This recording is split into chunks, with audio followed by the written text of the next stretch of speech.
ಅಪ್ಪ ತಂದೆ ತಂದೆ ಈ ಸಂಜೆ ವೇಳೆಯಲ್ಲಿ ನಿಮ್ಮ ಪಾದ ಸನ್ನಿಧಿಯಲ್ಲಿ ಒಂದು ಚಿಕ್ಕ ಗುಂಪಾಗಿ ಕೂಡಿಸಿ ನಿಮ್ಮ ದಾಸರ ಮುಖಾಂತರವಾಗಿ ತಂದೆ ಸತ್ಯವಾಕ್ಯವನ್ನು ಕೇಳಲಿಕ್ಕೆ ನಮಗೆ ಸಹಾಯ ಮಾಡಿದೆಯಲ್ಲ ತಂದೆ, ಇದಕ್ಕಾಗಿ ಧನ್ಯವಾದ ತಂದೆ. ತಂದೆಯಾದ ಬೇರೆ ಇದುವರೆಗೆ ನಿಮ್ಮ ಚಿತ್ತಕ್ಕೆ ವಿರುದ್ಧವಾಗಿ ನಾವು ಏನಾದರೂ ತಪ್ಪು ಮಾಡಿ ನಮ್ಗೆ ಕ್ಷಮಿಸಿ, ಮುಂದೆ ನಿನ್ನ ಚಿತ್ತ ಏನಂತ ಸರಿಯಾಗಿ ತಿಳಿದುಕೊಂಡು ನಿನ್ನ ವಾಕ್ಯದ ಪ್ರಕಾರ ನಡೀಲಿಕ್ಕೆ ಸಹಾಯ ಮಾಡೋ ತಂದೆ. ಇನ್ನು ಯಾವ ಸಹೋದರ ಬಂದಿಲ್ಲ ತಂದೆ, ಅವ್ರಿಗೆ ಸಹ ತಂದೆ ಬರಲಿಕ್ಕೆ ಸಹಾಯ ಮಾಡಪ್ಪ ತಂದೆ. ಇವತ್ತು ವಾಕ್ಯವನ್ನು ತಿಳಿಸುವಂಥ ಸಹೋದರಿಗೋಸ್ಕರ ಅವ್ರ ಕುಟುಂಬಗೋಸ್ಕರ ಸಹ ಬೇಡ್ಕೊಂಡ್ರೆ ತಂದೆ ನಿಮ್ಮ ಮಹಾಕೃಪೆಯಿಂದ ಇದುವರೆಗೆ ಅವರಿಗೆ ಬೇಕಾದ ಜ್ಞಾನ ಆರೋಗ್ಯ ಕೊಟ್ಟು ನಡೆಸಿದ ಹಾಗೆ ಮುಂದೂ ಸಹ ತಂದೆ ಇನ್ನು ಹೆಚ್ಚೆಚ್ಚಾಗಿ ನಿಮ್ಮ ಪವಿತ್ರ ಆತ್ಮನ ಸಹಾಯದಿಂದ ನಮ್ಮೆಲ್ಲರಿಗೂ ನಿನ್ನ ವಾಕ್ಯವನ್ನು ತಿಳಿಸುವ ಹಾಗೆ ಸಹಾಯ ಮಾಡಪ್ಪ ತಂದೆ. ಆ ವಾಕ್ಯವನ್ನು ನಾವು ಕೇಳಿ ತಂದೆ ಆ ವಾಕ್ಯದ ಪ್ರಕಾರ ನಡೆದು ನಮ್ಮ ಈ ಮೂಲಕದ ಯಾತ್ರೆಯನ್ನು ಮುಗಿಸಿ ನಿಮ್ಮ ಚಿತ್ತಕ್ಕನುಸಾರವಾಗಿ ನಮಗೆ ಜ್ಞಾನ ಕೊಟ್ಟು ಇದುವರೆಗೆ ನಡೆಸೋದಕ್ಕಾಗಿ ಸಹ ಧನ್ಯವಾದ ತಂದೆ. ಆದಿಯಿಂದ ಅಂತ್ಯದವರೆಗೂ ಈ ಕೂಟದಲ್ಲಿ ನಿಮ್ಮ ಪ್ರಸನ್ನಕ್ಕೆ ಇದ್ದು ಈ ಕೂಟವನ್ನು ನಡೆಸಿಕೊಡಪ್ಪ ತಂದೆ. ಇದುವರೆಗೆ ನನ್ನ ಪ್ರಾರ್ಥನೆ ಕೇಳಿದಕ್ಕಾಗಿ ಸಹ ಧನ್ಯವಾದ. ಈ ಚಿಕ್ಕ ಪ್ರಾರ್ಥನಾ ನಮ್ಮೆಲ್ಲರ ರಕ್ಷಕನಾದ ಯೇಸು ಕ್ರಿಸ್ತ ನಾಮದಲ್ಲಿ ಬಿಡುತ್ತೇನೆ, ನಮ್ಮ ಜೀವಳ ಪರಲೋಕ ತಂದೆ. Thank you. ಆಮೆನ್. ಕ್ರಿಸ್ತನಲ್ಲಿ ಪ್ರೀತಿಯ ಸಹೋದರ ಸಹೋದರಿಯರೇ, ನಿಮ್ಮೆಲ್ಲರಿಗೂ ತಂದೆಯಾದ ದೇವರಿಂದಲೂ ಕರ್ತನಾದ ಯೇಸು ಕ್ರಿಸ್ತನ ಮೂಲಕ ಕೃಪೆಯು ಶಾಂತಿಯು ಉಂಟಾಗಲಿ. ದೇವರ ಮಹಾಕೃಪೆಯಿಂದ ದೇವರು ನಮ್ಮನ್ನ ಜೀವಿತರ ಸಂಖ್ಯೆಯಲ್ಲಿ ಎನಿಸಿ ಮತ್ತೊಂದು ವಾರ್ತೆ ದೇವರ ವಾಕ್ಯಗಳನ್ನ ಸತ್ಯ ವಿಷಯಗಳನ್ನ ತಿಳಿಯುವಂತ ಒಂದು ಅವಕಾಶವನ್ನ ದೇವರು ನಮ್ಗೆ ಕೊಟ್ಟಿದ್ದಾರೆ. ದೇವರಿಗೆ ಕೃತಜ್ಞತೆ ಸಲ್ಲಿಸೋಣ. ಮುಖ್ಯವಾಗಿ ಪ್ರೀತಿಯ ಸಹೋದರರೇ, ನಮ್ಮೆಲ್ಲರಿಗೂ ಗೊತ್ತಿರೋ ಪ್ರಕಾರವಾಗಿ ನಮ್ಗೆ ದೇವರ ಹಲವಾರು ರೀತಿಯಲ್ಲಿ ದೇವರ ವಾಕ್ಯವನ್ನ ದೇವರ ಸತ್ಯವನ್ನ ತಿಳಿಸ್ತಾ ಇದ್ದಾರೆ. ಪ್ರಯೋಜನ ಪಡಿಸ್ಕೊಳ್ಳೋಣ ಎಲ್ಲವನ್ನು ಕೂಡ. ಅಂದ್ರೆ ಯಾವ್ದು ಕೂಡ ಕೇಳಿ ಮರೆಯುವ ಒಂದು ಹಂತದಲ್ಲಿ ನಾವು ಕೇಳೋದ್ ಬೇಕಾಗಿಲ್ಲ. ಅದನ್ನ ಕೇಳಿ ಮನಸ್ಸಲ್ಲಿ ಇಟ್ಕೊಳ್ಳುವಂತ ರೀತಿ ಯಾವ್ದಂತ ತಿಳಿದು ಅದನ್ನ ಕೇಳೋಣ. ಏನಪ್ಪಾ ಈ ವಿಷಯ ಹೇಳಕ್ ಹೋಗ್ತಿದ್ದೇನೆ ಅಂದ್ರೆ, ಕೆಲವರಿಗೆ ತುಂಬಾ ಒಂದ್ಸರಿ ಕೇಳಿದ್ರು ಮನಸ್ಸಲ್ಲಿ ಉಳಿಯುತ್ತೆ. ಇನ್ ಕೆಲವರಿಗೆ ನನ್ನಂತವ್ರಿಗೆಲ್ಲ ಒಂದು 5-6 ಸರಿ ಕೇಳಿದ್ರೆ ಏನಾಗಲ್ಲ, ಮೈಂಡ್ ಅಲ್ಲಿ ಉಳಿಯಲ್ಲ. ಆ ರೀತಿ ನಮ್ಮ ಒಂದು ಮೈಂಡ್ ಇದನ್ನ ನಾವೇ ಅರ್ಥ ಮಾಡ್ಕೊಳ್ಳೋಣ. ಯಾಕಂದ್ರೆ ನೋಡಿ, ತುಂಬಾ ಕ್ಲಾಸಸ್ ನಮ್ಗೆ ನಡೀತಾ ಇದೆ ಕ್ರಿಸ್ತನಲ್ಲಿ ಪ್ರೀತಿಯ ಸಹೋದರ ಇದೆ.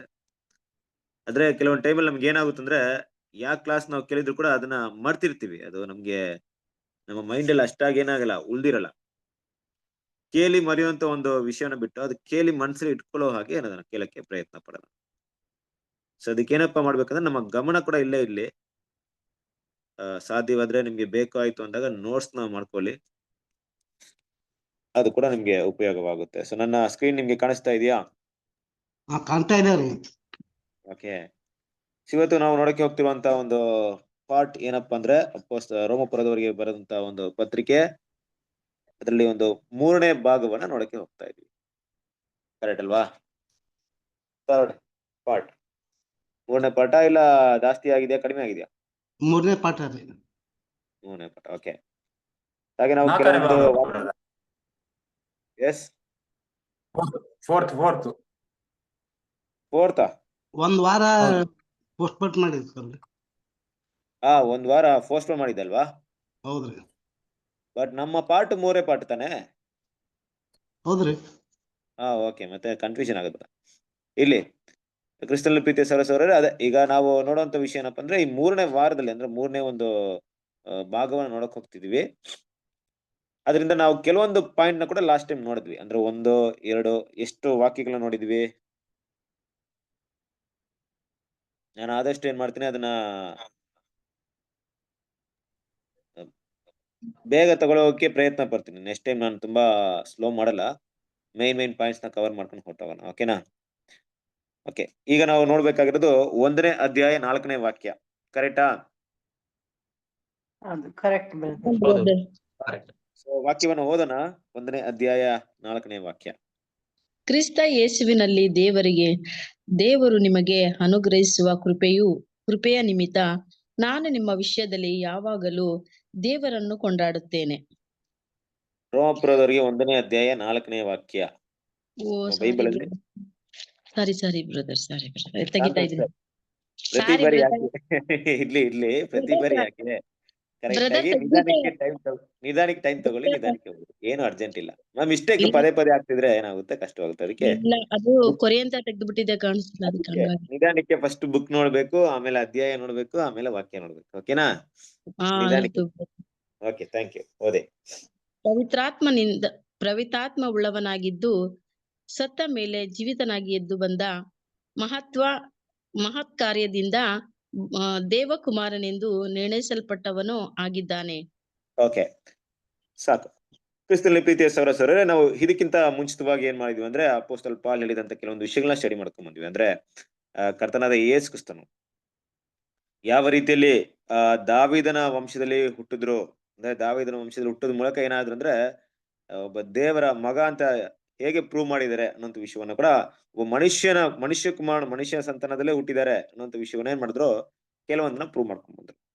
ಒಂದ್ ಕಡೆ ಮನುಷ್ಯ ಕುಮಾರನು ಅನ್ನೋದು ಒಂದ್ ಕಡೆ, ದೇವಕುಮಾರ ಅನ್ನೋದು ಒಂದ್ ಕಡೆ. ನೋಡಿ, ಮನುಷ್ಯ ಕುಮಾರ ಅಂದಾಗ ಏನಪ್ಪಾ ಅಂದ್ರೆ ದೇವರ ಮಗ ಮನುಷ್ಯನಾಗಿ ಹುಟ್ಟಿದ್ದು, ದೇವರ ಮಗ ಮನುಷ್ಯರಾಗಿ ಹುಟ್ಟಿದಾಗ ಮನುಷ್ಯ ಕುಮಾರನು ಅನ್ನೋಂತ ಒಂದು ವಿಷಯ ಬರುತ್ತೆ. ನೋಡಿ, ಮನುಷ್ಯ ಕುಮಾರನ್ ಅಂತ ಒಂದು ಪದ ಬಂದಿದೆಯಲ್ಲ, ಒಂದು ಹೆಸರು ಬಂದಿದೆಯಲ್ಲ, ಇದನ್ನ ಯಾವ ರೀತಿ ಅರ್ಥ ಮಾಡ್ಕೊಳ್ಬಹುದು? ಕರ್ತನಾದ ಯೇಸು ಕ್ರಿಸ್ತನ ಏನಂತಾನಂದ್ರೆ, ಯೇಸು ಕ್ರಿಸ್ತನು ಮನುಷ್ಯ ಕುಮಾರನು ಅಂತ ಕೆಲವೊಂದ್ ಕಡೆ ಬರೀಲ್ಪಟ್ಟಿದೆ. ಯೇಸು ಕ್ರಿಸ್ತನೇ ಸ್ವತಃ ಏನ್ ಮಾಡ್ತಾರೆ, ತನ್ನ ಬಗ್ಗೆ ಮಾತಾಡ್ಕೊಳ್ತಾರೆ, ನಾನು ಮನುಷ್ಯ ಕುಮಾರನು ಅಂತ.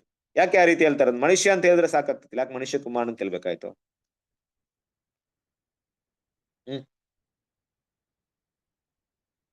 ಅಂದ್ರೆ ಏನ್ ಅರ್ಥ? ಮನುಷ್ಯ ಕುಮಾರನ್ ಅಂದ್ರೆ ಏನ್ ಅರ್ಥ? ದೇವಕುಮಾರನ್ ಅಂದ್ರೆ ನಾವು ನೋಡೋಣ, ಈಗ ನಾನು ಮನುಷ್ಯನೇ ಅಂತ ಹೇಳ್ಬೋದಾಯ್ತು, ಬಟ್ ಮನುಷ್ಯ ಕುಮಾರನು ಅಂತ ಹೇಳ್ತಿದ್ರು, ಯಾಕೆ? Prime human being. ಓಕೆ,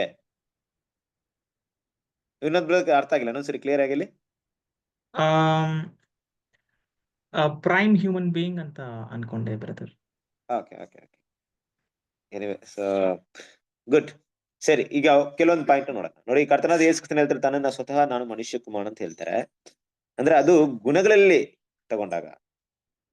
ತಗೊಂಡಾಗ ನಾನು ಕೂಡ ನಿಮ್ಮಲ್ಲಿ ಒಬ್ಬ ಅನ್ನೋಂಥ ವಿಷಯವನ್ನ ಹೇಳ್ತಾ ಇದ್ದೆ. ನಾನು ಮನುಷ್ಯ ಕುಮಾರನೇ, ನಾನೇ ದೇವರ ಕುಮಾರ ಅಂತ ನಿಮ್ಮ ಮುಂದೆ ಯಾವಾಗ್ಲೂ ಹೇಳ್ಕೊಂತ ಇರ್ಲಿಲ್ಲ, ನಾನು ಮನುಷ್ಯ ಕುಮಾರನೇ ಅನ್ನುವಂತ ರೀತಿಯಲ್ಲಿ ನಾನು ನಿಮ್ಮಲ್ಲಿ ಒಬ್ಬನೇ, ನಿಮ್ಮ ಮಗನಾಗಿದ್ದೀನಿ, ನಿಮ್ಮ ಒಂದು ಮಧ್ಯದಲ್ಲಿ ನಾನು ಇದ್ದೀನಿ ಅನ್ನೋಂತ ಒಂದು ವಿಷಯ ತಗೊಂಡ್ರೆ ಅದೊಂದು ಭಾಗ ಆಯ್ತು. ಇನ್ನೊಂದು ಭಾಗ ಏನಪ್ಪಾ ಅಂದ್ರೆ, ಒಂದ್ ವೇಳೆ ಮನುಷ್ಯ ಈ ಭೂಮಿಯಲ್ಲಿ ಇದ್ದಂತ ಮೊದಲನೇ ಮನುಷ್ಯ ಯಾರು?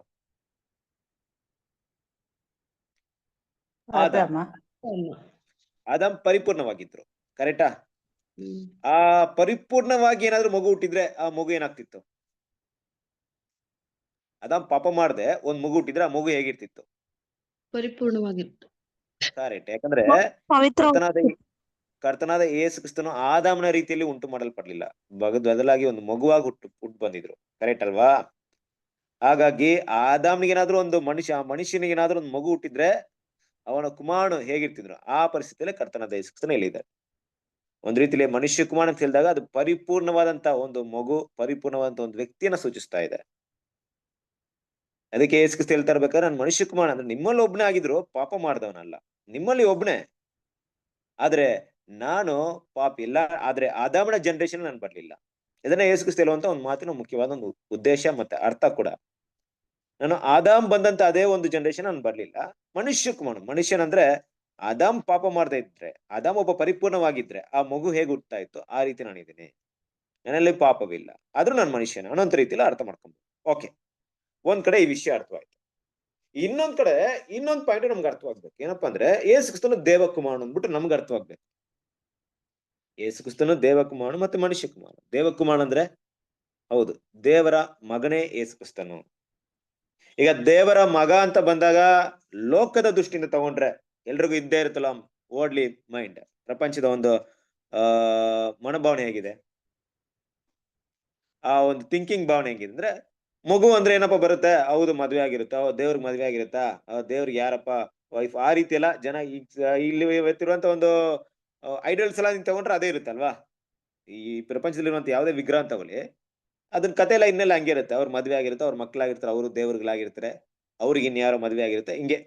ಅಂದ್ರೆ ಮನುಷ್ಯ ದೇವ್ರನ್ನ ಥಿಂಕ್ ಮಾಡ್ಬೇಕಾದ್ರೆ ಮನುಷ್ಯನ ಒಂದು ಸಿಚುವೇಶನ್, ಮನುಷ್ಯನ ಒಂದು ಭೂಲೋಕದಲ್ಲಿರುವಂತ ವಿಷಯಗಳನ್ನ ಇಟ್ಕೊಂಡು ಥಿಂಕ್ ಮಾಡ್ತಾನೆ. ಅದರಿಂದ ದೇವ್ರನ್ನು ಕೂಡ ಅದೇ ರೀತಿ ಥಿಂಕ್ ಮಾಡಕ್ಕಾಗುತ್ತೆ ಅಷ್ಟೇ. ಬಟ್ ದೇವ್ರು ನಿಜವಾಗ್ಲೂ ಹೇಗಿದ್ರೆ ಅಂತ ಥಿಂಕ್ ಮಾಡಕ್ ಆಗ್ತಿಲ್ಲ ಮನುಷ್ಯನಿಗೆ. ಯಾಕಂದ್ರೆ ಮನುಷ್ಯನಿಗೆ ಪ್ರತಿಯೊಂದನ್ನು ಕೂಡ ಆತನ ಏನ್ ನೋಡಿದನ ಕಣ್ಣು ಮುಂದೆ, ಒಂದು ಫ್ಯಾಮಿಲಿ ಅಂದ್ರೆ ಫ್ಯಾಮಿಲಿ ಅಪ್ಪ, ಅದ್ರಲ್ಲಿ ಹಸ್ಬೆಂಡ್ ಅಂಡ್ ವೈಫ್ ಇರ್ತಾರೆ, ಅವ್ರ ಮಕ್ಳು ಇರ್ತಾರೆ, ತಂದೆ ತಾಯಿ ಇರ್ತಾರೆ, ಮಕ್ಳು ಇರ್ತಾರೆ. ಇದೇ ರೀತಿ ಒಂದು ಥಿಂಕಿಂಗ್ ಇರುತ್ತೆ, ಭಾವನೆ. ಈ ಕುಮಾರನ ಮಗ ಅಂತ ಬಂದಾಗ, ದೇವ್ರ ಮಗ ಅಂತ ಬಂದಾಗ ಏನ್ ಪ್ರಶ್ನೆ ಬರುತ್ತೆ ಸಹಜವಾಗಿ ಅವ್ರಿಗೆ? ದೇವ್ರು ಅಂದ್ರೆ ತಂದೆ ದೇವ್ರು, ಅವ್ರಿಗೆ ಯೇಸು ಕ್ರಿಸ್ತನ ತಂದೆ ಅಂದ್ರೆ ಅವ್ರ ತಾಯಿ ಯಾರು? ಈ ರೀತಿ ಪ್ರಶ್ನೆ ಬರುತ್ತೆ. ಯಾಕಂದ್ರೆ ಅದು ಪ್ರಾಪಂಚಿಕವಾದ ಯೋಚನೆ, ಮಾನುಷಿಕವಾದ ಯೋಚನೆ, ಶಾರೀರಿಕವಾದ ಯೋಚನೆ, ಈ ಲೋಕಕ್ಕೆ ಸಂಬಂಧಪಟ್ಟಂತ ಒಂದು ಮೈಂಡ್, ಜ್ಞಾನ ಅದು ಅಲ್ವಾ? ಬಟ್ ಆ ಒಂದು ಮೈಂಡ್ ಇಟ್ಕೊಂಡು ದೇವರ ವಿಷಯಗಳನ್ನ ಅರ್ಥ ಮಾಡ್ಕೊಳಕ್ಕಾಗಲ್ಲ. ದೇವರ ಸತ್ಯಗಳನ್ನ ಅರ್ಥ ಮಾಡ್ಕೊಬೇಕಾದ್ರೆ, ದೇವರ ಯೋಜನೆಗಳನ್ನ ಅರ್ಥ ಮಾಡ್ಕೊಬೇಕಾದ್ರೆ ನಮ್ಗಿರುವಂತ ಫೈವ್ ಸೆನ್ಸ್ ಇಂದ ಅರ್ಥ ಮಾಡ್ಕೊಳಕ್ಕಾಗಲ್ಲ. ಸಿಕ್ಸ್ತ್ ಸೆನ್ಸ್ ಬೇಕು, 6ನೇ ಸೆನ್ಸ್ ಬೇಕು. ಆ ಸೆನ್ಸ್ ಏನಪ್ಪಾ ಅಂದ್ರೆ ಅದು ದೇವರ ಆತ್ಮ. ದೇವ್ರು ನಮ್ಗೆ ದೇವರ ಆತ್ಮವನ್ನು ಕೊಡೋದೆ ಸಿಕ್ಸ್ತ್ ಸೆನ್ಸ್. ಈ ಸೆನ್ಸ್ ಪ್ರಪಂಚದಲ್ಲಿ ಯಾರಿಗೂ ಇಲ್ಲ. ನಾವ್ ಏನ್ ಮಾಡ್ತೀವಿ ಅಂದ್ರೆ ಎಲ್ಲಾ ವಿಷಯಗಳನ್ನ ಆತ್ಮಿಕವಾಗಿ ಅರ್ಥ ಮಾಡ್ಕೊಳ್ತೀವಿ.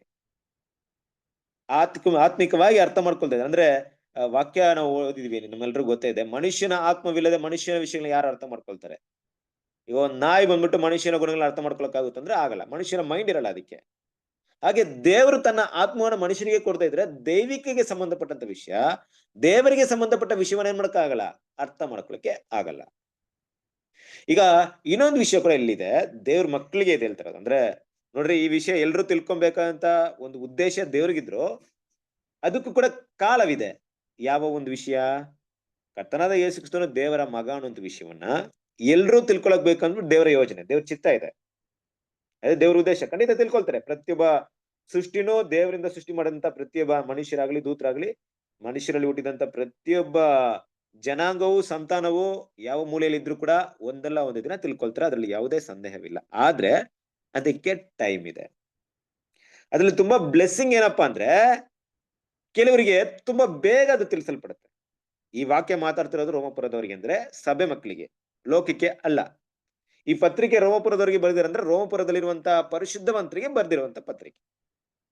ಹಾಗೆ ಅವ್ರಿಗೆ ಪ್ರೂವ್ ಆಗ್ಬೇಕೇನಪ್ಪಾ ಅಂದ್ರೆ ಕರ್ತನಾದ ಯೇಸು ಕ್ರಿಸ್ತನ ದೇವರ ಮಗನೇ. ಇವತ್ತು ನಾವು ತುಂಬಾ ಬೇಸಿಕ್ ಕ್ಲಾಸ್ ಎಲ್ಲ ಕೇಳಿದ್ವಿ ಕ್ರಿಸ್ತನ ಪ್ರೀತಿಯ ಸರಸ್ವರಿಯರೇ, ಆದ್ರಿಂದ ನಮ್ಗೆ ನಾವು ಅರ್ಥ ಮಾಡ್ಕೊಳ್ಳೋ ರೀತಿ ಬೇರೆ, ಇದೆಲ್ಲ ಮೊದ್ಲೇ ಗೊತ್ತಲ್ಲ ಅಂದ್ಬಿಟ್ಟು. ಬಟ್ ಅವ್ರಿಗೆ ತುಂಬಾ ಫ್ರೆಶ್, ನಮ್ಗೆ ಹೇಳಿದ ಪ್ರಕಾರವಾಗಿ ಅವ್ರಿಗೇನು ಬೇಸಿಕ್ ಕ್ಲಾಸ್ ಎಲ್ಲ ತೆಗ್ದಿರ್ಲಿಲ್ಲ, ಅದನ್ನ ಪ್ರೂವ್ ಮಾಡಕ್ ಹೋಗ್ತಿದ್ರೆ ಈಗ ದೇವರ ಕುಮಾರನೇ ಅನ್ಬಿಟ್ಟು. ಕರ್ತನಾದ ಯೇಸು ಕ್ರಿಸ್ತನು ದೇವರ ಕುಮಾರ ಅನ್ಬಿಟ್ಟು ಬಲವಾಗಿ ಯಾವಾಗ ಪ್ರೂವ್ ಮಾಡಕ್ ಬರ್ತಾರೆ ಅಂದ್ರೆ, ಯೇಸು ಕ್ರಿಸ್ತನು ದೇವರ ಮಗನೇ ಅನ್ಬಿಟ್ಟು ಯಾವಾಗ ಬಲವಾಗಿ ನಂಬಕ್ಕೆ ಆಧಾರವಿದೆ ಅಂದ್ರೆ ಪುನರುತ್ಥಾನವಾದ ಮೇಲೆ. ಅದಕ್ಕೆ ನೀವು ಇನ್ನೊಂದು ವರ್ಷನ್ ತಗೊಂಡಾಗ, ನೀವು KJV ವರ್ಷನ್ ತಗೊಂಡಾಗ ನೋಡಿ, ವಾಕ್ಯ ಇಲ್ಲಿದೆ, ಪರಿಶುದ್ಧ ಆತ್ಮನುಕನುಸಾರವಾಗಿ ಸತ್ತವರೊಳಗಿಂದ ಪುನರುತ್ಥಾನ ಹೊಂದುವುದರ ಮೂಲಕ ಆತನು ದೇವರ ಕುಮಾರನೆಂದು ಬಲದೊಂದಿಗೆ ಪ್ರಕಟಿಸಲ್ಪಟ್ಟನು. ಯಾಕೆ ಇದಕ್ ಮುಂಚೆ ಪ್ರಕಟಿಸಲ್ಪಡಲಿಲ್ವಾ? ಯೇಸು ಕ್ರಿಸ್ತನು ಇದಕ್ ಮುಂಚೆ ದೇವರ ಕುಮಾರನಾಗಿರ್ಲಿಲ್ವಾ? ಭೂಮಿಗೆ ಬರಕ್ ಮುಂಚೆ ಏನು ದೇವರ ಕುಮಾರನಾಗಿದ್ರೆ ಏನಾಗಿದ್ರು ಅವರು? ಹೌದಾ, ಆಗಿದ್ರು. ಕರೆಕ್ಟ್ ಅಲ್ವಾ? ಸೊ ಮೊದ್ಲೇ ಇದ್ರು ಅವರು. ಅವ್ರೇನೋ ಭೂಮಿಗೆ ಬಂದಾಗ್ಲೇ ಹುಟ್ಟಿದ್ ನಮ್ ತರ ಹುಟ್ಟಿದವರಲ್ಲ, ನಮ್ ತಾಯಿ ಹೋಟೆಲ್ ಹುಟ್ಟಿದಾಗ್ಲೇ ನಮ್ದು ಫಸ್ಟ್ ಬಿಗಿನಿಂಗ್ ನಮ್ದು. ಯೇಸು ಕ್ರಿಸ್ತನ ಭೂಮಿಯಲ್ಲಿ ಮಗುವಾಗಿ ಹುಟ್ಟಿದಾಗ ಅದ್ ಬಿಗಿನಿಂಗ್ ಅಲ್ಲ, ಅದು ಪ್ರೀ ಎಕ್ಸಿಸ್ಟ್ ಆಗಿದ್ರು, ಆರಂಭದಲ್ಲೇ ಇದ್ರು. ದೇವರು ತನ್ನ ಯೋಜನೆ ಏನ್ ಮಾಡಿದ್ರೆ, ಒಂದು ಭೂಮಿಯಲ್ಲಿ ಮನುಷ್ಯನ ಹುಟ್ಟೋದಕ್ಕೋಸ್ಕರ ಅದೇ ಒಂದು ಮನುಷ್ಯನ ಒಂದು ಇದನ್ನ ಏನ್ ಮಾಡ್ತಾರೆ, ಭೂಮಿಗೆ ಆತ್ಮದ ಮೂಲಕ ಏನ್ ಮಾಡ್ತಾರೆ, ಪರಿಶುದ್ಧಾತ್ಮದ ಮೂಲಕ ಜನಿಸಲ್ಪಡ್ತಾರೆ. ಅವ್ರಿಗೊಂದು ಶರೀರವನ್ನ ಸಿದ್ಧ ಮಾಡ್ತಾರೆ. ಇಬ್ರಿಯದನ್ನು ಓದ್ತೀವಲ್ಲ 10ನೇ ಅಧ್ಯಾಯದಲ್ಲಿ, ಒಂದು ಬಾಡಿ ನಾವೇನ್ ಮಾಡ್ತಾರೆ ಅವ್ರಿಗೋಸ್ಕರ ಕೊಡ್ತಾರೆ ಅಷ್ಟೇ. ಬಟ್ ಯೇಸು ಕ್ರಿಸ್ತನು ಮೊದಲೇ ಇದ್ರು, ಈಗ ಬಂದಿದ್ದಾರೆ ಭೂಮಿ. ಹಾಗಂತ ಅವರು ದೇವ್ರ ಮಗನಾಗಿರ್ಲಿಲ್ವಾ? ಬಂದು ಭೂಮಿಗೆ ಬಂದ್ಮೇಲೆ ಸತ್ ಮೇಲೆನೆ ಪುನರುತ್ಥಾನ ಆದ್ಮೇಲೆ ದೇವ್ರ ಮಗನ ಅಂತ ಪ್ರೂವ್ ಆಗ್ಬೇಕಾ? ಯಾಕೆ ಇದಕ್ ಮುಂಚೆ ಇರ್ಲಿಲ್ವಾ? ಖಂಡಿತ ಇದ್ರು, ದೇವರ ಚೊಚ್ಚಲ ಮಗನಾಗಿದ್ರು. ತುಂಬಾ ವಾಕ್ಯ ಇದೆ, ನಮ್ಗೆ ಗೊತ್ತಿದೆ. ಬಟ್ ಈ ವಾಕ್ಯನ ಯಾವ ರೀತಿ ಅರ್ಥ ಮಾಡ್ಕೊಬೇಕು ಅಂದ್ಬಿಟ್ಟು ಅನ್ನೋ ವಿಷಯನ ನಮ್ಮ ಕರ್ತನಾದ ಯೇಸು ಕ್ರಿಸ್ತನು ಭೂಮಿಗೆ ಬರಕ್ಕಿಂತ ಮೊದಲೇ ಗೊತ್ತು ಆತನು ದೇವರ ಮಗನಾಗಿದ್ದ. ನಾವು ಇನ್ನೊಂದ್ ಕಡೆ ನೋಡ್ತೀವಿ ಅಂದ್ರೆ ಜ್ಞಾನೋಕ್ತಿಯಲ್ಲಿ ನೋಡ್ತೀವಿ, ಜ್ಞಾನೋಕ್ತಿ 20ನೇ ಅಧ್ಯಾಯದಲ್ಲಿ ನೋಡ್ತೀವಲ್ಲ, ಜ್ಞಾನೋಕ್ತಿ 20ನೇ ಅಧ್ಯಾಯ 8ನೇ ಅಧ್ಯಾಯ 20ನೇ ವಾಕ್ಯ ಓದಿ. ಜ್ಞಾನೋಕ್ತಿ 8ನೇ ಅಧ್ಯಾಯ 20ನೇ ವಾಕ್ಯ ನಿಮ್ಮ ಕನ್ನಡ ಬೈಬಲ್ ಓದಿ.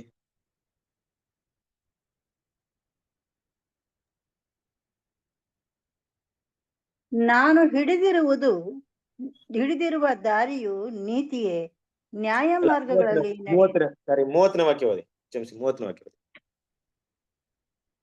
ನಾನು ಆತನ ಹತ್ತಿರ ಶಿಲ್ಪಿಯಾಗಿದ್ದುಕೊಂಡು ಪ್ರತಿದಿನವೂ ಆನಂದಿಸುತ್ತಾ, ಯಾವಾಗಲೂ ಆತನ ಮುಂದೆ ವಿನೋದಿಸುತ್ತಾ, ಆತನ ಭೂಲೋಕದಲ್ಲಿ ಉಲ್ಲಾಸಿಸುತ್ತಾ, ಮಾನವ ಸಂತಾನದಲ್ಲಿ ಹರ್ಷಿಸುತ್ತಾ ಇದ್ದೆನು.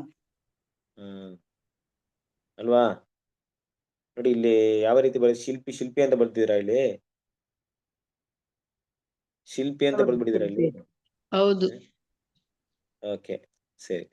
ಓಕೆ, ಅಂದ್ರೆ ಏನಪ್ಪಾ ಅಂದ್ರೆ ದೇವರ ಜೊತೆಗೆ, ದೇವರ ಒಂದು ಸನ್ನಿಧಿಯಲ್ಲೇ ದೇವರ ಜೊತೆಗೆ ಯಾವಾಗ್ಲೂ ಕರ್ತನಾದ ಯೇಸು ಕ್ರಿಸ್ತನೇ. ನಮ್ಗೆ ಇದೆಲ್ಲ ತುಂಬಾ ವಾಕ್ಯ ಗೊತ್ತಿದೆ. ನಮ್ಗೆ ಯೋಹಾನನ ಸುವಾರ್ತೆ 1ನೇ ಅಧ್ಯಾಯ 1ನೇ ವಾಕ್ಯದಲ್ಲಿ ಆದಿಯಲ್ಲಿ ವಾಕ್ಯವಿತ್ತು, ವಾಕ್ಯ ದೇವರ ಬಳಿಯಲ್ಲಿತ್ತು, ಆ ವಾಕ್ಯ ದೇವರಾಗಿತ್ತು. ಕರೆಕ್ಟ್ ಅಲ್ವಾ? ಎಲ್ಲ ಒಂದು ವಿಷಯ ಕೂಡ ಏನನ್ನ ಹೇಳುತ್ತಂದ್ರೆ ತಂದೆ ದೇವರ ಜೊತೆಗೆ ಇದ್ದುತ್ತ ಅಂದ್ರೆ ದೇವರ ಮೊದಲನೇ ಸೃಷ್ಟಿಯಾಗಿದ್ದು ಯಾರಪ್ಪ ಅಂದ್ರೆ ಕರ್ತನಾದ ಯೇಸು ಕ್ರಿಸ್ತ. ಹಾಗಂತ ನೋಡ್ಬೇಕಾದ್ರೆ ಕರ್ತನಾದ ಯೇಸು ಕ್ರಿಸ್ತನ ಬಗ್ಗೆ ಮಾತಾಡ್ಬೇಕಾದ್ರೆ, ಯೇಸು ಕ್ರಿಸ್ತನ ಭೂಮಿಯಲ್ಲಿ ಬರ್ಬೇಕಾದ್ರೆ ಕೂಡ ದೇವ್ರೇನ್ ಮಾಡ್ತಾರೆ? ಆತನ ಬಗ್ಗೆ ಮಾತಾಡ್ತಾರೆ. ಎಲ್ಲಿ ಮಾತಾಡ್ತಾರೆ? ಈತನ ನನ್ನ ಮಗನು ಅಂತ ಒಂದು ವಿಟ್ನೆಸ್ ನ ಕೊಡ್ತಾರೆ.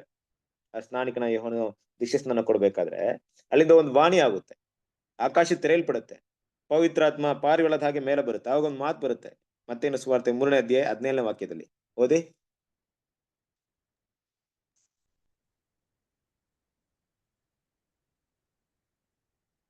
ಆಗ ಈತನು ಪ್ರಿಯನಾಗಿರುವ ನನ್ನ ಮಗನು, ಈತನನ್ನು ನಾನು ಮೆಚ್ಚಿದ್ದೇನೆ ಎಂದು ಆಕಾಶವಾಣಿಯಾಯಿತು.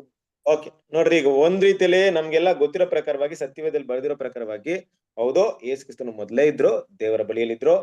ಇನ್ನು ನಾವು ಫಿಲಿಪ್ಪಿಯರ 2ನೇ ಅಧ್ಯಾಯದ ತಗೊಂಡು ಹೋದಾಗ ಆತನ ಏನಾಗಿದ್ರು? ದೇವರಿಗೆ ಸಮವಾಗಿರುವುದನ್ನು ಅಮೂಲ್ಯವಾದ ಪದವಿ ಎಂದು ಎಣಿಸದೆ, ಬಿಡಲನ್ನೆಂದು ಎಣಿಸದೆ ತನ್ನನ್ನು ಬರಿದು ಮಾಡಿಕೊಂಡು ಬಂದ್ರು ಅಂತ ನೋಡ್ತೀವಿ. ಅಂದ್ರೆ ದೇವರಿಗೆ ಸಮವಾಗಿದ್ದು, ದೇವರ ಹತ್ತಿರದಲ್ಲಿದ್ರು, ದೇವರ ಮಗನೇ ಆಗಿದ್ರು. ಕರೆಕ್ಟ್. ಆದ್ರೆ ಇಲ್ಲಿ ಪುನರ್ತನಾದ್ಮೇಲೆ ದೇವ್ರ ಮಗ ಅಂತ ಪ್ರೂವ್ ಮಾಡುವಂತ ವಿಷಯ ಏನಿತ್ತು? ಯಾವ ರೀತಿಯಲ್ಲಿ ಇದನ್ನ ಮಾತಾಡ್ತಾ ಇದಾರೆ? ಇಲ್ಲಿ ಕೂಡ ಮಾತಾಡಿದೆ ನೋಡಿ. ಮತ್ತೆ 3:17 ಕೂಡ ದೇವರಲ್ಲಿದ್ದಾರೆ, ಈತ ನನ್ನ ಪ್ರಿಯವಾದ ಮಗನು, ನಾನು ಈತನಲ್ಲಿ ಮೆಚ್ಚಿದ್ದೇನೆ. ಕರೆಕ್ಟಾ? ಸಾಕ್ ನೋಡ್ಬೇಕಾದ್ರೆ ಇದೆಲ್ಲ ಏನಪ್ಪಾ ಅಂದ್ರೆ ಕರ್ತನಾದ ಯೇಸು ಕ್ರಿಸ್ತನ ಏನ್ ಮಾಡ್ತಿದಾರೆ ಇಲ್ಲಿ?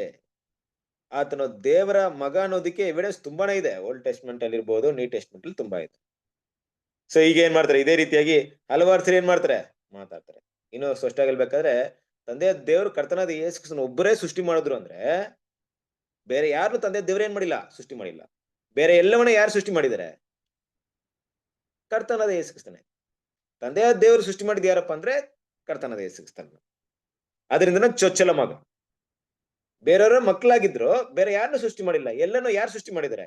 ಎಲ್ಲವೂ ಆತನಿಂದ ಉಂಟಾಯಿತು, ಉಂಟಾದದ್ರಲ್ಲಿ ಆತನಿಲ್ಲದೆ ಯಾವುದು ಉಂಟಾಗಲಿಲ್ಲ. ಯೋಹಾನನ ಸುವಾರ್ತೆ 1ನೇ ಅಧ್ಯಾಯ 3ನೇ ವಾಕ್ಯ.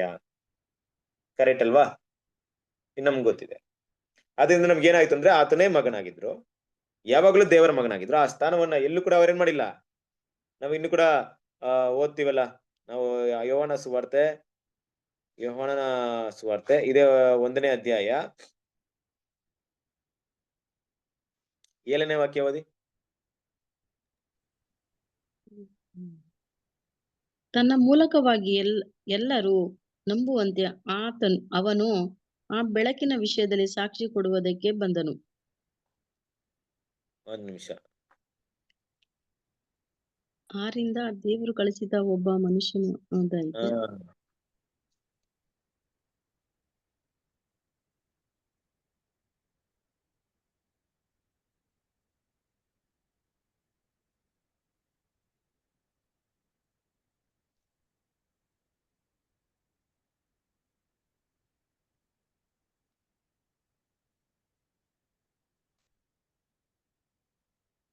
ಹಾ 18ನೇ ವಾಕ್ಯ ಓದಿ.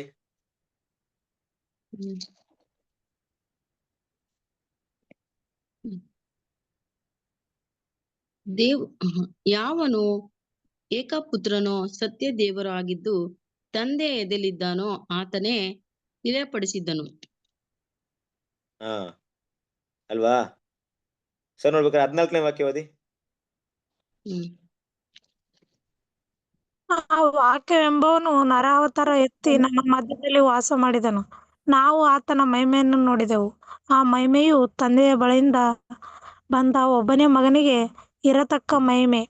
ಆತನು ಕೃಪೆಯಿಂದಲೂ ಸತ್ಯದಿಂದಲೂ ತುಂಬಿದವನಾಗಿದ್ದನು. ನೋಡಿದ್ರೆ ಇದೆಲ್ಲ ಏನ್ ನೋಡ್ತೀವಿ ಅಂದ್ರೆ ತಂದೆಯಾದ ದೇವರ ಒಬ್ಬನೇ ಮಗನು ಅಂದ್ರೆ ಕರ್ತನಾದ ಯೇಸು ಕ್ರಿಸ್ತನು. ಇದೆಲ್ಲ ವಿಷಯ ಏನಪ್ಪಾ ಹೇಳ್ತಾ ಇದೆ ಅಂದ್ರೆ ಕರ್ತನಾದ ಯೇಸು ತಂದೆಯಾದ ದೇವರ ಒಬ್ಬನೇ ಮಗನು. ಭೂಮಿಗೆ ಬರ್ಬೇಕಾದ್ರು ಆತನ ಮಗನೇ ಆಗಿದ್ರೆ, ಭೂಮಿಯಲ್ಲಿ ಮಗು ಹುಟ್ಟಬೇಕಾದ್ರು ಮಗನಾಗಿದ್ರೆ, 30 ವರ್ಷ ಆದ್ಮೇಲೆ ದೀಕ್ಷಾ ಸ್ನಾನ ತಗೊಂಡ್ರು ಕೂಡ ಮಗು ಆಗಿದ್ರೆ, ಆಗ್ಲೂ ಕೂಡ ದೇವರೇ ಮಾತಾಡ್ತಾರೆ. ಮತ್ತೆ ಈ ರೀತಿಯಾದಂತ ಒಂದು ವಿಷಯನ ಇನ್ನೂ ಹಲವಾರು ಕಡೆ ಮಾತಾಡ್ತಾರೆ. ಈತನ ನನ್ನ ಮಗನಾಗಿದ್ದೀನಿ, ಈತನ ಮಾತಿಗೆ ಕಿವಿಗೊಡ್ರಿ, ನಾನು ಈತನ ಮೆಚ್ಚಿದೀನಿ ಅಂತ ಏನ್ ಮಾಡ್ತಾರೆ, ಮಾತಾಡ್ತಾರೆ. ಇದೆಲ್ಲ ನಾವು ನೋಡ್ಬೇಕಾದ್ರೆ ಕರೆಕ್ಟ್, ಎಲ್ಲಾನು ನಾವು ಏನ್ ಮಾಡ್ತೀವಿ, ಅಕ್ಸೆಪ್ಟ್ ಮಾಡ್ತೀವಿ. ಆದ್ರೆ ಇಲ್ಲಿ ವಾಕ್ಯನ ಓದ್ಬೇಕಾದ್ರೆ ಏನಂತ ಓದ್ತೀವಿ ಅಲ್ಲಿ, ನಾವು ಓದಂತ ವಾಕ್ಯದಲ್ಲಿ ಪರಿಶುದ್ಧಾತ್ಮಕ್ಕನುಸಾರವಾಗಿ ಸತ್ತವರೊಳಗಿಂದ ಪುನರ್ತನ ಹೊಂದುವುದರ ಮೂಲಕ ಆತನು ದೇವಕುಮಾರನಂದು ಬಲದೊಂದಿಗೆ ಪ್ರಕಟಿಸಲ್ಪಟ್ಟನು ಅಂತ ಹೇಳ್ತಾ ಇದ್ದಾರೆ. ಕರೆಕ್ಟ್ ಅಲ್ವಾ? ಇದೆಲ್ಲ ಮಗನಾಗಿದ್ರು ಓಕೆ, ಆತನು ದೇವಕುಮಾರನೇ, ದೇವರ ಮಗನೇ ಅನ್ನುವಂತ ವಿಷಯ ಯಾವಾಗ ತುಂಬಾ ಸ್ಟ್ರಾಂಗ್ ಆಯ್ತು ಅಂದ್ರೆ ಆತನು ಸತ್ತವರೊಳಗಿಂದ ಪುನರ್ತನ ಆದಾಗ. ಕರೆಕ್ಟ್ ಅಲ್ವಾ? ಆಗದೆ ಇದ್ರೆ ಏನಾಗ್ತಿತ್ತು? ಆಗದೆ ಇದ್ರೆ ದೇವರ ಮಗನಾಗಿರ್ತಿರ್ಲಿಲ್ವಾ? ಕ್ರಿಸ್ತನಲ್ಲಿ ಪ್ರೀತಿ ಸರ್, ಅದನ್ನೇ ಇಲ್ಲಿ ಏನ್ ಮಾಡ್ಬೇಕು, ಇಲ್ಲಿ ನಾವು ಅರ್ಥ ಮಾಡ್ಬೇಕು. ಮುಖ್ಯವಾಗಿ ನೋಡ್ಬೇಕಾದ್ರೆ 2 ವಿಷಯಗಳನ್ನ ಇಲ್ಲಿ ಅರ್ಥ ಮಾಡ್ಕೊಬೇಕು. ಒಂದು ವಿಷಯ ಏನಪ್ಪಾ ಅಂದ್ರೆ, ಒಂದು ದೇವರು ನಮ್ಮನ್ನ ಸೃಷ್ಟಿ ಮಾಡೋದಂತ ರೀತಿ. ದೇವ್ರು ನಮ್ಮನ್ನ ಏನ್ ಮಾಡಿದ್ರೆ ನೋಡಿ, ಆದಾಮ್ನ ತಗೊಳ್ಳೋಣ ಒಂದ್ ಪಾಯಿಂಟ್ ನ. ಆದಾಮ್ನ ದೇವ್ರು ಪರಿಪೂರ್ಣವಾಗಿ ತಗೊಂಡ್ರು, ಸೃಷ್ಟಿ ಮಾಡಿದ್ರು. ಆದಾಮ್ನಲ್ಲಿ ದೇವ್ರು ಸೃಷ್ಟಿ ಮಾಡ್ಬೇಕಾದ್ರೆ ಏನಾದ್ರು ಕೊರತೆಗಳಿತ್ತ? ಆದಾಮ್ನಲ್ಲಿ ಯಾವುದೇ ಕೊರತೆ ಇಲ್ಲ, ಪರಿಪೂರ್ಣವಾಗಿ ಸೃಷ್ಟಿ ಮಾಡಿದ್ರು. ಕರೆಕ್ಟಾ? ಅದು ದೇವರಿಂದ ಸೃಷ್ಟಿ ಮಾಡೋದಂತ ಪರಿಪೂರ್ಣತೆ. ಆಗ್ಲೂ ಕೂಡ ಆದಾಮ್ ಕೂಡ ದೇವರ ಮಗನಾಗಿದ್ರು. ವಾಕ್ಯ ಹೇಳ್ತಾ ಇದೆಯಲ್ಲ, ಆದಾಮ್ ದೇವರ ಮಗನು ಅಂತ ಲೂಕದಲ್ಲಿ ಓದ್ತೀವಿ, ಆ ಒಂದು ಜಿನಾಲಜಿಯಲ್ಲಿ. ಆದಾಮ್ ಕೂಡ ದೇವರ ಮಗನಾಗಿದ್ರು. ಅದರಿಂದ ಅಂದ್ರೆ ಪರಿಪೂರ್ಣವಾಗಿ ಸೃಷ್ಟಿ ಮಾಡಲ್ಪಟ್ಟಿದ್ರು. ಆದ್ರೆ ಆ ಪರಿಪೂರ್ಣತೆನ ಕಾಯ್ದುಕೊಳ್ಳೋದು ಮತ್ತೆ ಕಲ್ಕೊಳ್ಳೋದು ಯಾರ ಕೈಲಿತ್ತು? ಆದಾಮ್ನಲ್ಲಿ ಇತ್ತು. ಕರೆಕ್ಟ್ ಅಲ್ವಾ? ಹೌದು. ಅದನ್ನ ಕಾಯ್ದುಕೊಳ್ಬಹುದು, ಇಲ್ಲ ಕಲ್ಕೊಳ್ಬಹುದು. ಆದ್ರೆ ಅದನ್ನ ಕಾಯ್ದುಕೊಂಡಿದ್ದಾದ್ರೆ, ಒಂದ್ ವೇಳೆ ಅದನ್ನ ಪರಿಪೂರ್ಣವಾಗಿ ಕಾಯ್ದುಕೊಂಡಿದ್ದಾದ್ರೆ, ಆದಾಮ್ ಅಂದ್ರೆ ಸರಿಯಾಗಿ ಹೇಳ್ಬೇಕಾದ್ರೆ ದೇವರು ಆದಾಮನ ಪರಿಪೂರ್ಣವಾಗಿ ಸೃಷ್ಟಿ ಮಾಡಿದ್ರು. ಆದಾಮನ ಆ ಪರಿಪೂರ್ಣತೆನ ಹೊಂದಬೇಕು ಅಂದ್ರೆ, ತನ್ನಲ್ಲಿ ಅದನ್ನ ಶಾಶ್ವತವಾಗಿ ಇಟ್ಕೊಬೇಕು ಅಂದ್ರೆ ದೇವರ ಆಜ್ಞೆಗಳಿಗೆ ಏನಾಗ್ಬೇಕಾಯ್ತು? ವಿಧೇಯನಾಗ್ಬೇಕಾಯ್ತು. ಯಾವಾಗಾದ್ರೂ ದೇವರ ಆಜ್ಞೆಯನ್ನ ಯಾವತ್ತು ಕೈಗೊಳ್ತಾರಂತ ಒಂದು ವಿಷಯ ದೇವ್ರ ಮುಂದೆ ಬರುತ್ತೋ ಅವಾಗ ಆದಾಮ ಆ ಪರಿಪೂರ್ಣತೆನ ಹೊಂದ್ತಾ ಇದ್ರು. ಕರೆಕ್ಟಾ? ದೇವ್ರು ಸೃಷ್ಟಿ ಮಾಡಿದ್ದು ಪರಿಪೂರ್ಣತೆ, ಆದಾಮ್ ತನ್ನಲ್ಲೂ ಕೂಡ ಆ ಪರಿಪೂರ್ಣತೆ ಕಾಯ್ದುಕೊಳ್ಳುವಂತ ಹಂತಕ್ಕೆ ಹೋಗಿದ್ರು ಅನ್ನುವಂತ ವಿಷಯ ಪ್ರೂವ್ ಆಗ್ತಿತ್ತು ನಮ್ಗೆ. ಯಾವಾಗ ದೇವರ ಹಣ್ಣನ್ನ ತಿನ್ಬೇಡ ಅಂತ ಹೇಳಿದ್ರು. ದೇವ್ರೇನ್ ಮಾಡಿದ್ರು? ಅನ್ಬೇಡ, ತಿನ್ಬೇಡ, ಯಾವುದೇ ಕಾರಣಕ್ಕೂ ಇನ್ನು ತಿಂದ ದಿನ ಅದನ್ನ ಸತ್ತೇ ಸಾಯುವ ಅಂತ ಹೇಳಿದ್ರು. ಈಗ ಆದಾಮ ಹಣ್ಣನ್ನ ತನ್ನ ಆದಾಮ್ ಬಗ್ಗೆ ತಗೊಂಡಾಗ ಆದಾಮ್ ಯಾವತ್ತಾದ್ರೂ ಹಣ್ಣನ್ನ ತಿಂತಾ ಇದ್ರ? ಖಂಡಿತ ತಿಂತಾ ಇರ್ಲಿಲ್ಲ. ಕರೆಕ್ಟಾ? ಆದಾಮ್ ಮಾತ್ರ ಒಬ್ರೇ ಇದ್ದಿದ್ರೆ ಹಣ್ಣನ್ನ ತಿಂತಾ ಇದ್ರ? ಖಂಡಿತ ತಿಂತಾ ಇರಲಿಲ್ಲ. ಈಗ ದೇವ್ರೇನ್ ಮಾಡಿದ್ರಂದ್ರೆ ಸನ್ನಿವೇಶಗಳನ್ನ ಬದಲಾವಣೆ ಮಾಡಿದ್ರು, ಸಿಚುವೇಶನ್ ಚೇಂಜ್ ಮಾಡಿದ್ರು. ಆದಾಮ್ ಸೃಷ್ಟಿ ಮಾಡಿದ್ರೆ ಹಣ್ಣನ್ನ ಇಟ್ಟಿದ್ದಾರೆ, ತಿನ್ಬೇಡ ಅಂತ ಹೇಳಿದ್ದಾರೆ. ಆಯ್ತಪ್ಪ, ಆದಾಮ್ ತಿಂದಿಲ್ಲ, ಹಲವಾರು ದಿನಗಳು ತಿಂದಿಲ್ಲ, ಮುಟ್ಲೇ ಇಲ್ಲ, ಹಲವಾರು ವರ್ಷಗಳು ಮುಟ್ಲೇ ಇಲ್ಲ, ಹಣ್ಣು ಕಡೆಗೆ ಹೋಗ್ಲಿಲ್ಲ ಆದಾಮ್. ಈಗ ದೇವ್ರೇನ್ ಮಾಡಿದ್ರು? ಸನ್ನಿವೇಶನ ಬದಲಾವಣೆ ಮಾಡಿದ್ರು. ಜೊತೆಗೆ ಯಾರನ್ನ ಕೊಟ್ರು? ಹವ್ವಳನ್ನ ಕೊಟ್ರು. ಈಗ ನೋಡೋಣ ಬದಲಾವಣೆ ಹೇಗಾಗುತ್ತೆ. ಈಗ ಆ ಒಂದು ಲಾನ ಫಾಲೋ ಮಾಡೋದ್ರಲ್ಲಿ ಆದಾಮ್ನಿಗೆ ಸ್ವಲ್ಪ ಕಠಿಣತೆ ಇತ್ತು. ಯಾಕಂದ್ರೆ ಇಲ್ಲಿವರೆಗೂ ಆದಾಮ್ ಒಬ್ರೇ ಇದ್ರು, ಹಣ್ಣನ್ನ ತಿನ್ನುವಂತ ನೆಸೆಸಿಟಿ ಇರ್ಲಿಲ್ಲ. ಈಗ ಹವ್ವಲ್ ಬಂದ್ಮೇಲೆ ಹವ್ವಳಿಗೆ ಹಣ್ಣಿನ ಮೇಲೆ ಆಸೆ ಇದೆ, ಆದ್ರೆ ಆದಾಮನಿಗಿಲ್ಲ.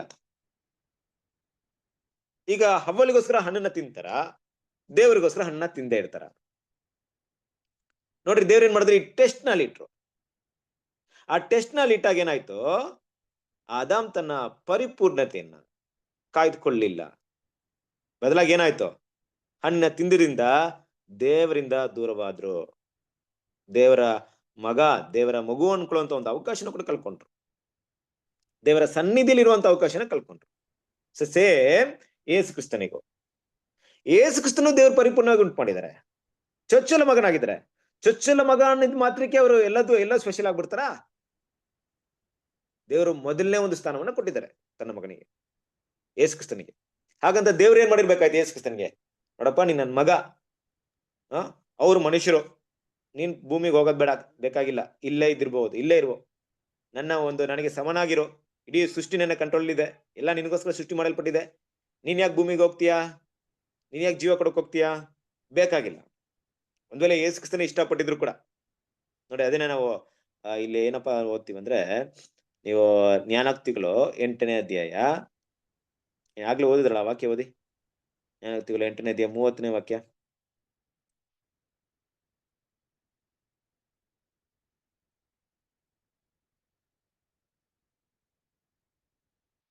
ಮೂವತ್ತೊಂದನೇ ವಾಕ್ಯ ಓದಿ.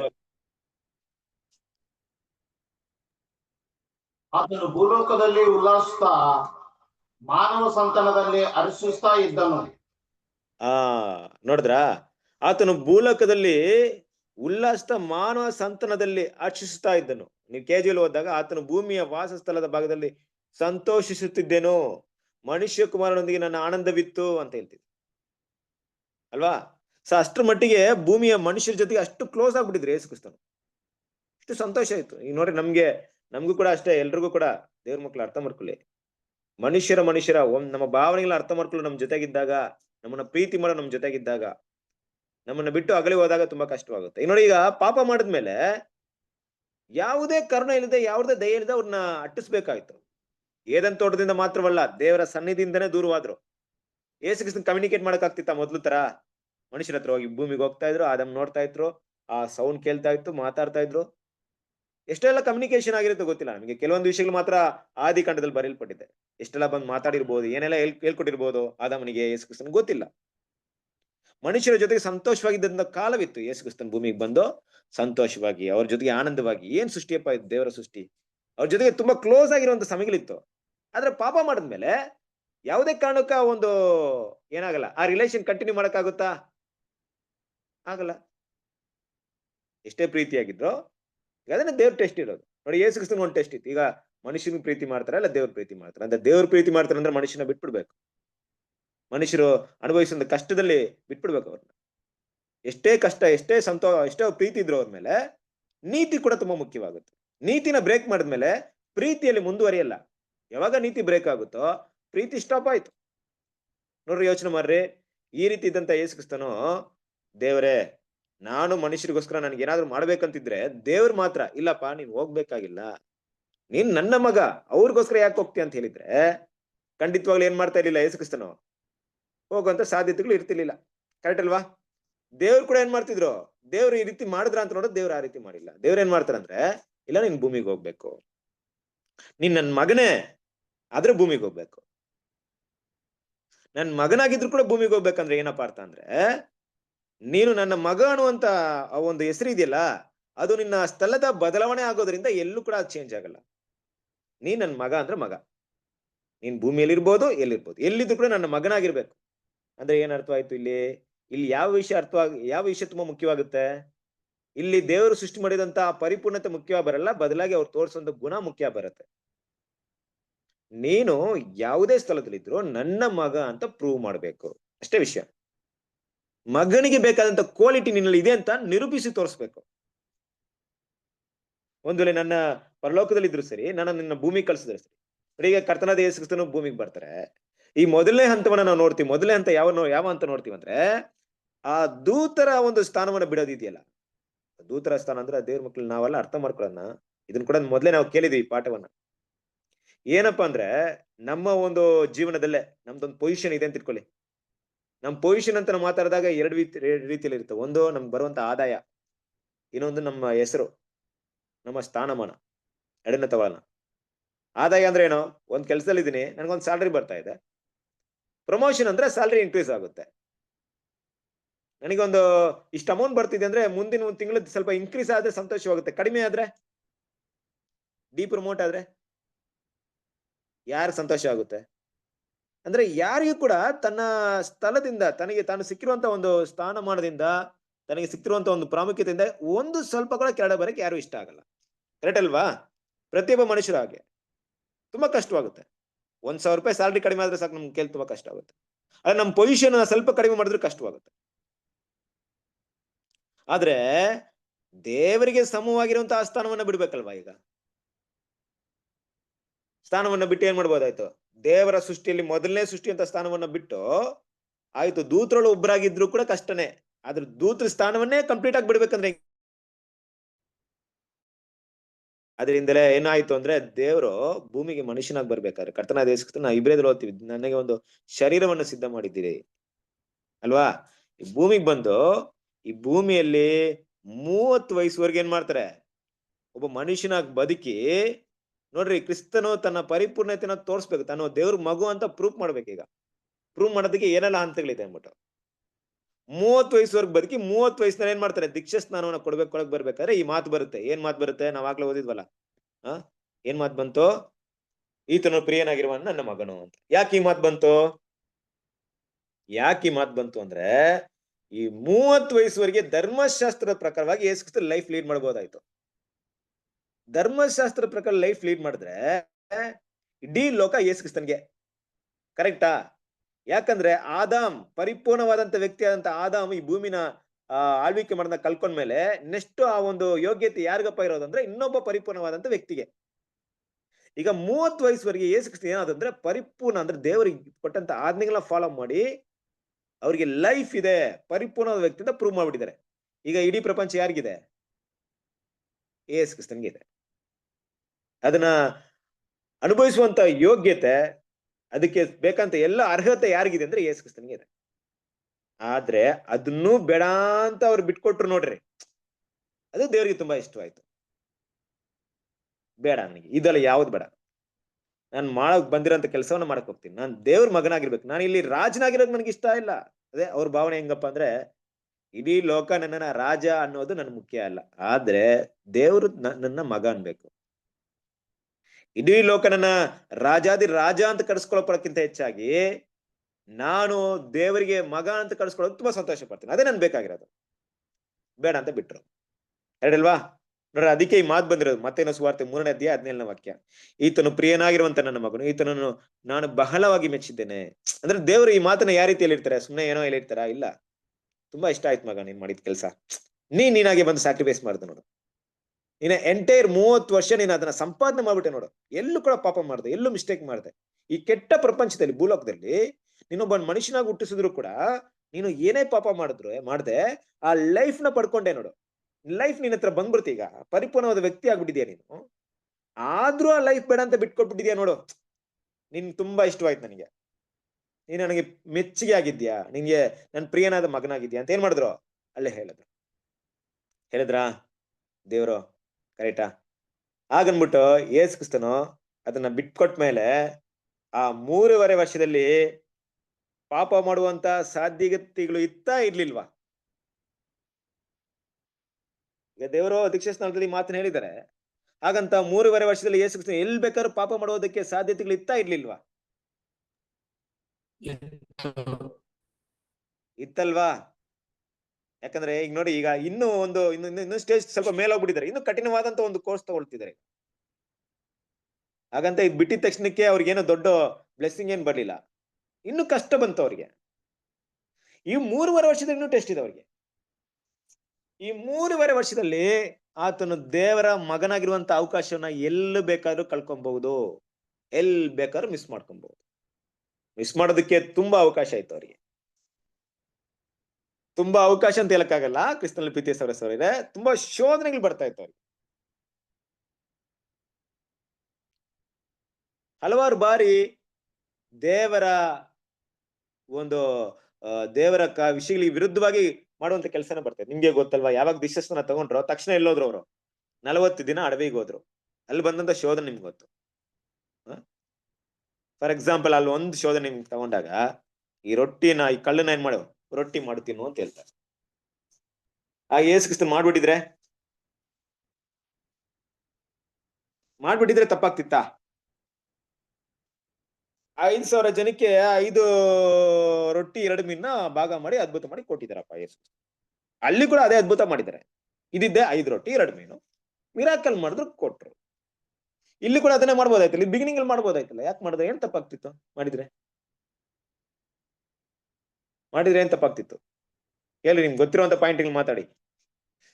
ನಿಮ್ಮೆಲ್ಲರೂ ಗೊತ್ತಿದೆ, ಚೆನ್ನಾಗಿ ಗೊತ್ತಿದೆ, ನನಗಿಂತ ಚೆನ್ನಾಗಿ ಗೊತ್ತಿದೆ, ತುಂಬಾ ಕೇಳಿದ್ರ, ಹೇಳಿ.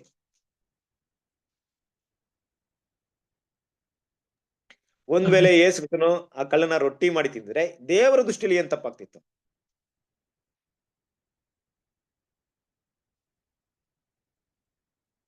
S, Christ would have fallen for the temptation that was instigated by Satan. Yes. ಯಾವ ರೀತಿ ತಪ್ಪಾಗ್ತಿತ್ತು? ಯಾವ ರೀತಿಯಲ್ಲಿ, ಯಾವ ದೇವರ ದೃಷ್ಟಿಯಿಂದ ಹೇಗೆ ತಪ್ಪಾಗ್ತಿತ್ತು? ನೋಡಿ, ಈ ರೀತಿ ನೀನ್ ತಪ್ಪು ಮಾಡ್ಬಿಟ್ಟೆ ಅನ್ನೋ ರೀತಿಯಲ್ಲಿ ಏನಿತ್ತು?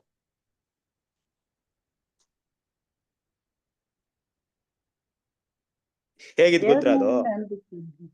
ಎಸ್, ಹೇಳಿಮ್ಮ. ಓಕೆ, ಸೊ ನೋಡ್ಬೇಕಾರೆ ಹೇಳಿ. ದೇವ್ರ ಮಾತು ಮೀರ್ತಾ ಇದ್ರು ಅವರು. ಹಾ, ಕರೆಕ್ಟ್. ದೇವ್ರ ಮಾತು ಮೀರ್ತಾ ಇದ್ರು. ಹೇಗ್ ಮೀರ್ತಿದ್ರು? ಏನ್ ಮೀರಿದ್ರಲ್ಲಿ ದೇವ್ರು? ರೊಟ್ಟಿ ಮಾಡಿ ತಿನ್ನೋದ್ರಿಂದ ಏನ್ ಮೀರ್ತಿದ್ರು? ಮಗನೇ, ನೀನ್ ಹೋಗ್ಬಿಟ್ಟು ಭೂಮಿಯಲ್ಲಿ ಏನೇ ಕಾರಣಕ್ಕೂ ಏನ್ ಮಾಡ್ಬಾರ್ದು? ರೊಟ್ಟಿ ಮಾಡಿ ತಿನ್ಬಾರ್ದು ಅಂತ ಹೇಳಿದ್ರ? ಹಂಗಲ್ಲ, ಅದ್ಭುತನೇ ಮಾಡ್ತಾ ಇಲ್ಲ. 5,000 ಜನಕ್ಕೆ ರೊಟ್ಟಿನೇ ಕೊಡ್ತಾ ಇಲ್ಲ. ಏನ್ ಗೊತ್ತಾ? ಯೇಸು ಕ್ರಿಸ್ತನು ದೀಕ್ಷಾಸ್ಥಾನದಲ್ಲಿ ತನ್ನನ್ನ ಸಂಪೂರ್ಣವಾಗಿ ದೇವರಿಗೆ ಅರ್ಪಣೆ ಮಾಡ್ಬಿಟ್ಟಿದ್ರು. ಯಾವುದೇ ಕಾರಣಕ್ಕೂ ದೇವರು ಕೊಟ್ಟ ಬಲವನ್ನ, ದೇವರು ಕೊಟ್ಟಂತ ಶಕ್ತಿಯನ್ನ, ಪವಿತ್ರಾತ್ಮನ ತನ್ನ ಸ್ವಂತ ಉಪಯೋಗಕ್ಕೆ ಯೂಸ್ ಮಾಡ್ಕೊಬಾರ್ದು. ಸೆಲ್ಫ್ ಸ್ಯಾಟಿಸ್ಫ್ಯಾಕ್ಷನ್ಗೆ ಉಪಯೋಗ ಮಾಡ್ಬಾರ್ದು. ಅದು ಸ್ಯಾಕ್ರಿಫೈಸ್ ಆಗಲ್ಲ, ಅದು ಜೀವ ಬಲಿ ಆಗಲ್ಲ. ಅದು ಕರೆಕ್ಟಾ? ಯೋಚನೆ ಮಾಡ್ರಿ. ಸಣ್ಣನ ತೃಪ್ತಿ ಮಾಡ್ಕೊಳ್ಳುವಂತ ಒಂದು ಕೆಲಸಕ್ಕೆ ಅವ್ರು ಮಾಡ್ಕೊಳಕ್, ಅವ್ರಿಗೆ ಬೇಕಾದ್ರೆ ಊಟ ಮಾಡ್ಬೋದು, ಬಟ್ ದೇವರ ಒಂದು ಅದ್ಭುತ ಕಲ್ಲ. ಅದಕ್ಕೆ ಹೇಳ್ತಾರೆ, ಮನುಷ್ಯ ರೊಟ್ಟಿಯಿಂದ ಮಾತ್ರವಲ್ಲ ದೇವರ ಬಾಯಿಂದ ಹೊರಡುವಂತ ಪ್ರತಿಯೊಂದು ಮಾತಿಂದ ಬದುಕ್ತಾನೆ. ಯಾಕಂದ್ರೆ ನಾನು ಬದುಕಕ್ ಬಂದಿರೋದು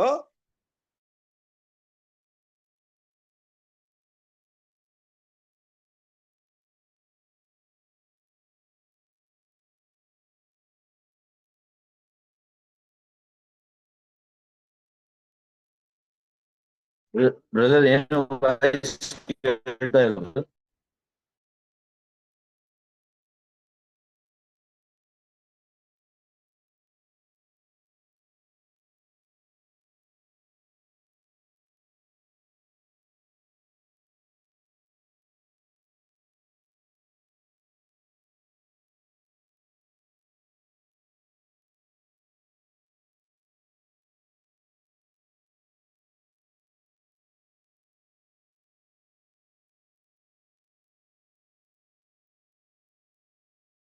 ಒಂದ್ ನಿಮಿಷ, ನಂದು ಕಟ್ ಆಯ್ತು.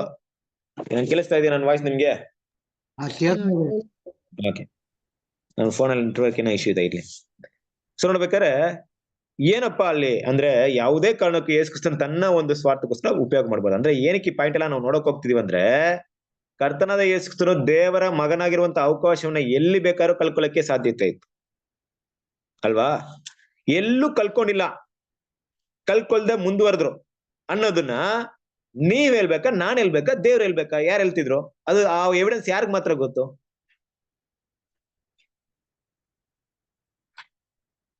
ಈಗ ಯೇಸು ಕ್ರಿಸ್ತನು ಎಲ್ಲಿ ಕೂಡ ಕಲ್ಕೊಳ್ಳಿಲ್ಲ ಅಂತ ನಾವ್ ಹೇಳಕ್ಕಾಗಲ್ಲ. ಖಂಡಿತ ನಮ್ಗೆ ಬರ್ದಿರಂತೆಲ್ಲ ಏನಪ್ಪಾ ಅಂದ್ರೆ, ಗಾಸ್ಪಲ್ ಏನ್ ಬರ್ದಿದೆ ಅದ್ ನಾವು ಓದ್ತಾ ಇದೀವಿ. ಬೇರೆ ಯಾರು ಜಡ್ಜ್ಮೆಂಟ್ ಮಾಡಕ್ಕಾಗಲ್ಲ. ಜಡ್ಜ್ ಮಾಡ್ಬೇಕಾಗಿರೋದು ಯಾರು? ದೇವ್ರ ಜಡ್ಜ್ಮೆಂಟ್, ಅವ್ರೊಬ್ಬರೇ ಜಡ್ಜ್ ಮಾಡಿ. ಯಾಕಂದ್ರೆ ನಮ್ಗೆ ಗೊತ್ತು ರಾನ್ಸಮ್ ಸಬ್ಜೆಕ್ಟ್, ನಮ್ಗೆ ಗೊತ್ತು. ರಾನ್ಸಮ್ ಅಂದ್ರೆ ಆದಾಮ್ಗೆ ಸರಿ ಸಮವಾದ ಬೆಲೆ ನೀನ್ ಕೊಟ್ಟಿದ್ಯಪ್ಪ, ಆದಾಮ್ಗೆ ಸರಿ ಸಮವಾದ ಬೆಲೆ ಅನ್ನೋದಕ್ಕೆ ಏನಪ್ಪ ಎವಿಡೆನ್ಸ್ ಅಂದ್ರೆ, ಇಡೀ ಲೋಕಕ್ಕೆ ಪುನರ್ತನ ಬರೋದು. ಅದೇ ರೀತಿಯಾಗಿ ಆ ದೇವ್ರೇನ್ ಮಾಡ್ತಾರೆ, ದೇವ್ರ ಇಟ್ಟಿರುವಂತ ಸ್ಕೇಲ್ ದೇವ್ರಿಗೆ ಗೊತ್ತಿದೆ, ಮನುಷ್ಯ ಮಾತ್ರ ಅದನ್ನ ನಮ್ಗೆ ಗೊತ್ತಿಲ್ಲ. ದೇವ್ರು ಯಾವ ಸ್ಕೇಲ್ ನ ಯೂಸ್ ಮಾಡ್ತಾ ಇದ್ದಾರೆ ಅಲ್ವಾ? ಸೊ ನಮ್ಮ ಒಂದು ದೃಷ್ಟಿಕೋನ ಬೇರೆ. ಆದ್ರೆ ದೇವ್ರೇನ್ ಮಾಡಿದಾರೆ ಅಂದ್ರೆ, ಆದಾಮ್ಗೆ ಸರಿಸಮವಾದಂತಹ ಬೆಲೆನ ಕೊಟ್ಟಿದ್ರಲ್ಲಿ ಸ್ವಲ್ಪ, ಫಾರ್ ಎಕ್ಸಾಂಪಲ್ 99.9 ಕರೆಕ್ಟ್ ಇದೆ, ಅಷ್ಟು ಕರೆಕ್ಟ್ ಇದೆ. ಆದ್ರೆ ಕಂಪ್ಲೀಟ್ ಕರೆಕ್ಟ್ ಇಲ್ಲ. ಪರವಾಗಿಲ್ಲ, ಅಡ್ಜಸ್ಟ್ ಮಾಡೋಣ ಅಂದ್ರೆ ಅಡ್ಜಸ್ಟ್ ಮಾಡ್ಕೊಳ್ತಿದ್ರಾ? ಎಲ್ಲ ಕರೆಕ್ಟ್ ಮಾಡಿದ್ರೆ ಎಲ್ಲ ಒಂದೇ ಒಂದ್ ಮಿಸ್ಟೇಕ್ ಆಯ್ತು ಬಿಡ್ರಿ. ಎಲ್ಲಾದ್ರೂ ಅಡ್ಜಸ್ಟ್ ಮಾಡ್ಕೊಳಕ್ಕೆ ಸಾಧ್ಯತೆ ಇತ್ತಾ? ಇಲ್ಲ ಅಲ್ವಾ? ಸೊ ಹಾಗಾಗಿ ಇದೇನಪ್ಪಾ ನಮ್ ನೋಡ್ತೀವಂದ್ರೆ, ದೇವ್ರು ನಾನು ಅದನ್ನ ಕಂಪ್ಲೀಟ್ ಆಗಿ ಅಕ್ಸೆಪ್ಟ್ ಮಾಡಿದೀನಿ, ಕಂಪ್ಲೀಟ್ ಆಗಿ ನಾನು ಯೇಸು ಕ್ರಿಸ್ತನ ಬಳಿನ ನಾನು ಅಂದ್ರೆ ಯೇಸು ಕ್ರಿಸ್ತನು ನನ್ನ ಮಗನಾಗಿರುವಂತ ವಿಷಯವನ್ನ ನಾನು ಕಂಪ್ಲೀಟ್ ಆಗಿ ಅಕ್ಸೆಪ್ಟ್ ಮಾಡ್ತೀನಿ ಅಂತ ದೇವರೇ ಪ್ರೂವ್ ಮಾಡ್ಬೇಕು. ಕರೆಕ್ಟಾ? ಮತ್ತೆ ದೇವ್ರು ಪ್ರೂವ್ ಮಾಡಿರೋದು ನಮಗ್ ಗೊತ್ತಾಗ್ಬೇಕು. ದೇವ್ರ ಮಕ್ಕಳಾದ ನಮ್ಗೆ ಆ ಪ್ರೂವ್ ಏನಾಗಿದಪ್ಪ ದೇವ್ರು ಮಾಡಿದ್ದು ಕರೆಕ್ಟ್ ದೇವ್ರು ಅದನ್ನ ಅಕ್ಸೆಪ್ಟ್ ಮಾಡಿದಂತ ವಿಷಯ ನಮ್ಮ ಜ್ಞಾನಕ್ಕೂ ಬರ್ಬೇಕು, ನಾವು ಅರ್ಥ ಮಾಡ್ಕೊಬೇಕು. ಹೌದು ದೇವ್ರು ಅಕ್ಸೆಪ್ಟ್ ಮಾಡಿದ್ರು. ನೋಡ್ರಿ ಇಲ್ಲಿ ನಾನೀಗ ಆ ಶೋಧನೆ ಬಗ್ಗೆ ಮಾತಾಡ್ತಿದ್ದೆ ಯೇಸು ಕ್ರಿಸ್ತನಿಂದ. ಅಲ್ಲಿಂದ ಮುಂದುವರೆದಾಗ ಆ ಶೋಧನೆ ಮುಗೀತು, ಸೈತನ ಶೋಧನೆ ಮುಗೀತು. ಅಲ್ಲಿಂದ ಈಚೆಗೆ ಏನಾಗುತ್ತೆ, ಹಲವಾರು ರೀತಿ ಶೋಧನೆ ಬರುತ್ತೆ ಯೇಸು ಕ್ರಿಸ್ತನಿಗೆ, ಕರೆಕ್ಟ್ ಅಲ್ವಾ? ಈ ಹಲವಾರು ರೀತಿ ಶೋಧನೆಯಲ್ಲಿ ಯೇಸು ಕ್ರಿಸ್ತನ್ ಏನ್ ಮಾಡಿರ್ಬೋದು, ಬೇರೆ ಎಲ್ಲೂ ಕೂಡ ಪಾಪ ಮಾಡಿರ್ಬೋದು. ನಿಮ್ಮ ಪ್ರಕಾರವಾಗಿ ಯೇಸು ಕ್ರಿಸ್ತನ ಎಲ್ಲೆಲ್ಲ ಮಿಸ್ ಮಾಡಕ್ಕೆ ಸಾಧ್ಯತೆಗಳಿತ್ತು, ಎಲ್ಲೆಲ್ಲ ಶೋಧನೆ ಬರ್ತಾ ಇತ್ತು ಅವ್ರಿಗೆ, ಎಲ್ಲೆಲ್ಲ ಅವ್ರಿಗೆ ತುಂಬಾ ಭಯಂಕರವಾದಂತ ಶೋಧನೆ ಬರ್ತಾ ಇತ್ತು. ಯಾವ್ದಾದ್ರು 2-3 ಪಾಯಿಂಟ್ ಇಲ್ಲಿ ನೋಡೋಣ.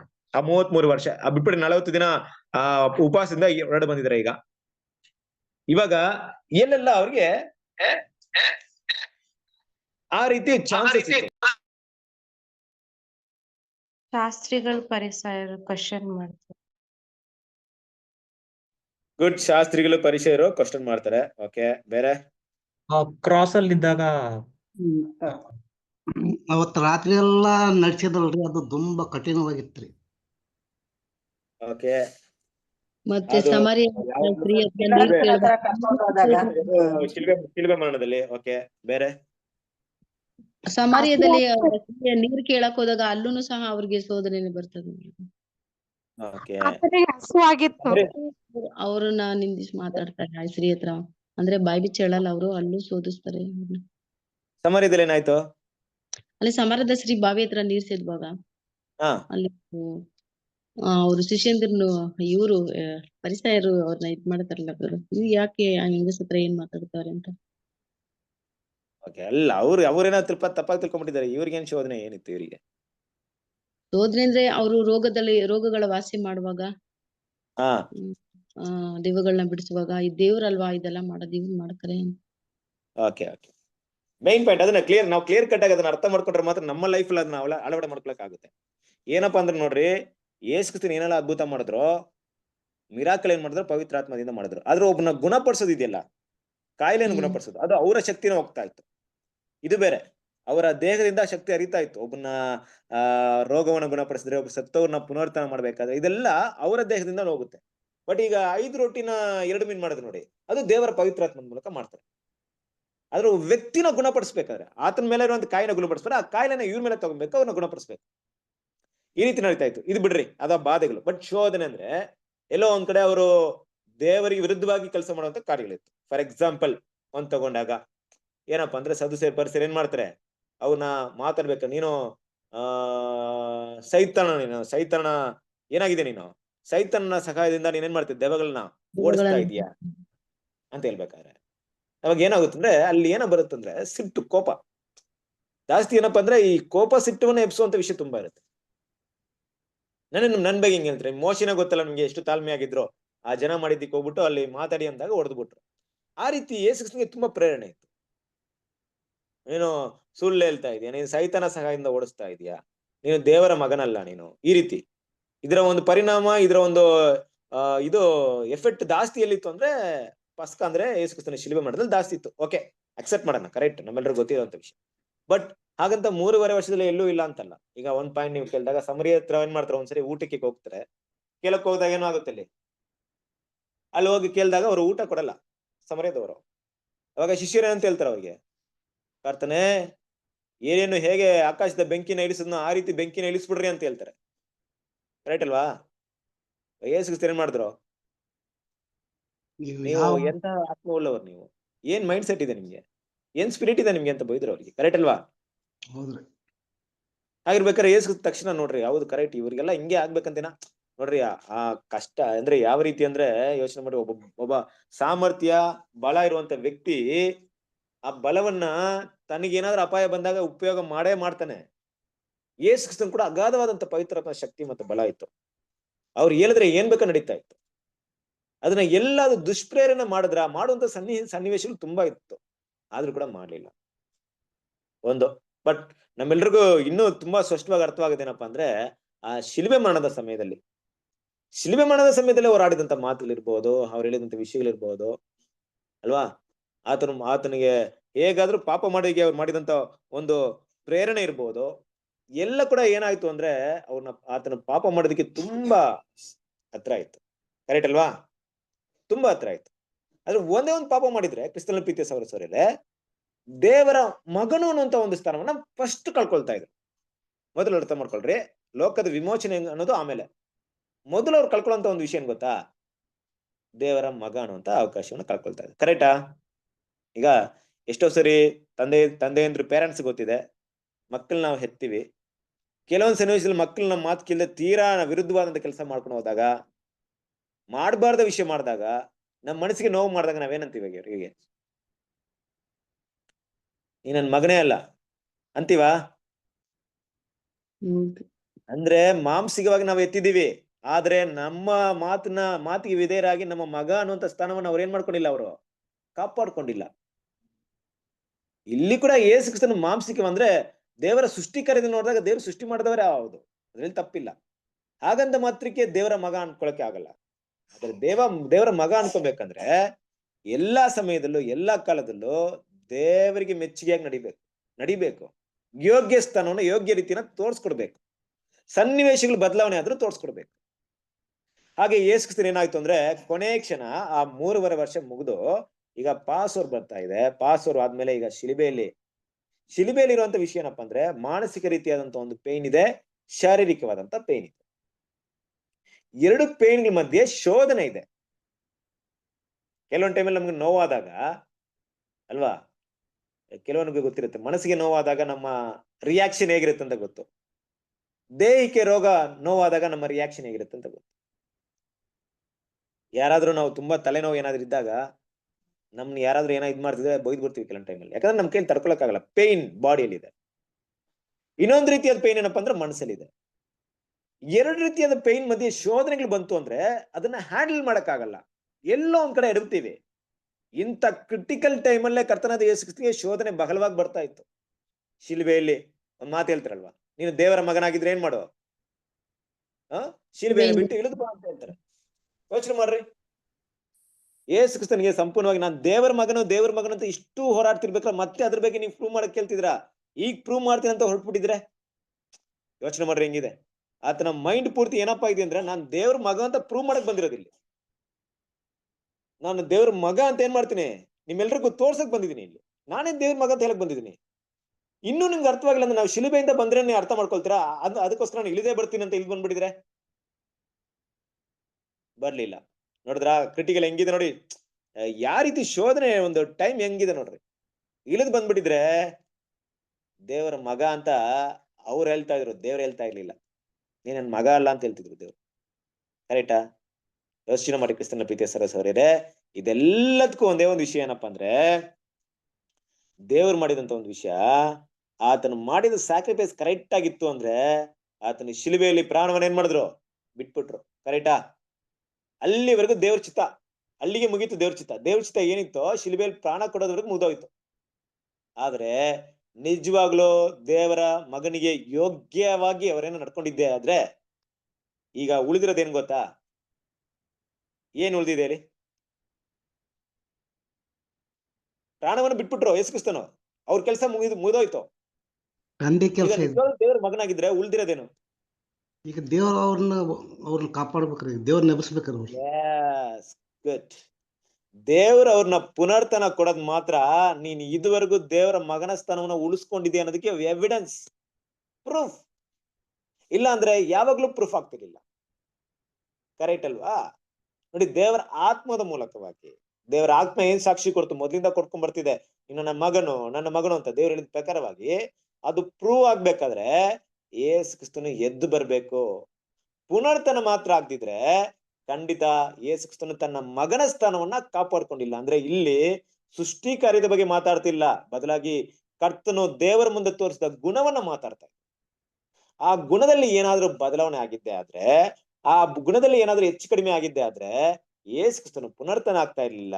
ಯೇಸು ಕ್ರಿಸ್ತನು ಪುನರ್ತನ ಆಗ್ತಾ ಇದ್ರೆ ಆತನ ದೇವರ ಮಗ ಅನ್ನೋಂತ ಪ್ರೂವ್ ಇರ್ಲಿಲ್ಲ, ಎವಿಡೆನ್ಸ್ ಇರ್ತಾ ಇರ್ಲಿಲ್ಲ.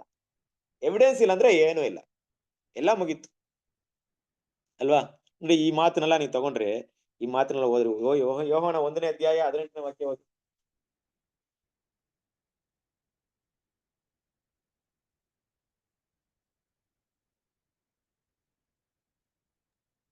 ಯಾವನು ಯಾವ ಕಾಲದಲ್ಲೂ ದೇವರನ್ನು ಕಂಡಿಲ್ಲ, ತಂದೆಯ ಎದೆಯಲ್ಲಿರುವ ಆ ಒಬ್ಬನೇ ಮಗನಾಗಿರುವ ಆತನು ಆತನನ್ನು ತಿಳಿಯಪಡಿಸಿದ್ದಾನೆ. ನೋಡಿದ್ರ, ಆತನನ್ನು ತಿಳಿಯಪಡಿಸಿದ. ಯಾವನು ಯಾವ ಕಾಲದಲ್ಲಿ ದೇವರನ್ನು ಕಂಡಿಲ್ಲ, ತಂದೆ ಎದೆಲಿರುವ ಒಬ್ಬನೇ ಮಗನಾಗಿರುವತನು ಆತನು ತಿಳಿಯಪಡಿಸ್ತಾನೆ. ಅರ್ಥ ಮಾಡ್ಕೊಳ್ಳಿ, ಪಾಯಿಂಟ್ ಅರ್ಥ ಮಾಡ್ಕೊಳ್ಳಿ, ಮುಗಿಸ್ಬಿಡೋಣ. ನಾವು ದೇವ್ರನ್ನ ನಾವ್ ಯಾರು ನೋಡಿಲ್ಲ, ಆದ್ರೆ ದೇವ್ರನ್ನ ನಾವು ಯಾರ ಮೂಲಕ ನೋಡಿದೀವಿ? ಯೇಸು ಕ್ರಿಸ್ತನ ಮೂಲಕ ನೋಡಿದೀವಿ. ಕರೆಕ್ಟಾ? ನೋಡ್ರಿ, ಈಗ ದೇವದರ್ಶನ ಗುಡಾರದಲ್ಲಿ ಒಡಂಬಡಿಕೆ ಪೆಟ್ಟಿಗೆ ಇದೆ. ಆ ಪೆಟ್ಟಿಗೆಯಲ್ಲಿ ನಿಂಗೆ ಬೆಟ್ಟದಲ್ಲಿ ತೋರಿಸಿದಂತ ಮಾದರಿ ಪ್ರಕಾರವೇ ಮಾಡಿ ಅಂತ ಮೋಶೆಗೆ ಹೇಳಿದ್ರು ದೇವರು. ಅದ್ರಲ್ಲಿ ಏನಾದ್ರೂ ಬದಲಾವಣೆ ಮಾಡಿದ್ರೆ ದೇವರ ಯೋಜನೆ ಅರ್ಥ ಮಾಡ್ಕೊಳಕ್ ಆಗ್ತಿತ್ತಾ? ಇಲ್ಲ ತಾನೆ? ಹಾಗೆ ಯೇಸು ಕ್ರಿಸ್ತನ ಭೂಮಿಯಲ್ಲಿ ಬಂದು ದೇವ್ರು ಏನ್ ಹೇಳಿದ್ರು ಅದನ್ನ ಬಿಟ್ಟು ಸ್ವಲ್ಪ ಏನಾದ್ರೂ ಬದಲಾವಣೆ ಮಾಡ್ಕೊಂಡಿದ್ರು ದೇವ್ರನ್ನ ಸಂಪೂರ್ಣವಾಗಿ ಇಡೀ ಲೋಕ ಅರ್ಥ ಮಾಡ್ಕೊಳಕ್ ಆಗ್ತಾ ಇತ್ತಾ? ಆಗ್ತಾ ಇರ್ಲಿಲ್ಲ. ಕರೆಕ್ಟ್ ಅಲ್ವಾ? ತನ್ನ ದೇವ್ರನ್ನ ತೋರ್ಸ್ಕೊಡ್ತೀನಿ ಅಂದ್ರೆ ಏನಪ್ಪಾ ಅಂತಂದ್ರೆ, ದೇವರ ಚಿತ್ತದ ಪ್ರಕಾರವಾಗಿ ಕೊನೆ ಕ್ಷಣದವರೆಗೂ, ಕೊನೆ ಗಳಿಗೆವರೆಗೂ ಭೂಮಿಯಲ್ಲಿದ್ದು ಸಾಯ್ಬೇಕು.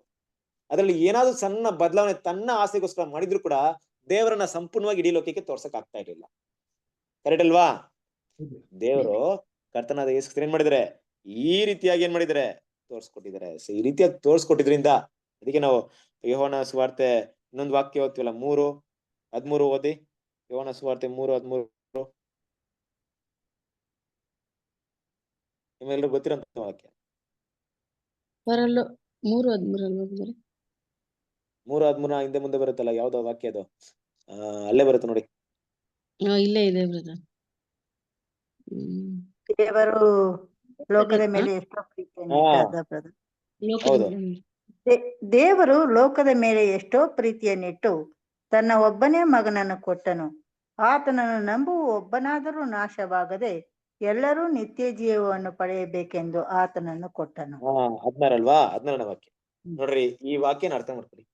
ಈ ವಾಕ್ಯನ ಹೆಂಗ್ ಅರ್ಥ ಮಾಡ್ಕೊಳ್ತಿದ್ವಿ? ಯೇಸು ಕ್ರಿಸ್ತನ್ ಮಾತ್ರ ಆ ರೀತಿ ಸಾಯ್ತಾ ಹೋದ್ರೆ ದೇವರು ಲೋಕದ ಮೇಲೆ ಎಷ್ಟೋ ಪ್ರೀತಿ ಮಾಡಿ ತನ್ನ ಒಬ್ಬನೇ ಮಗನನ್ನ ಕೊಟ್ಟನು. ಆತನ ನಂಬುವನಾದ್ರೂ ನಾಶವಾಗಿ ನಿತ್ಯ ಜೀವನ ಎಲ್ಲರೂ ಪಡೆಯಬೇಕಂತ ಏನ್ ಮಾಡಿದ್ದಾರೆ? ಆತನ ಕೊಟ್ಟಿದ್ದಾರೆ.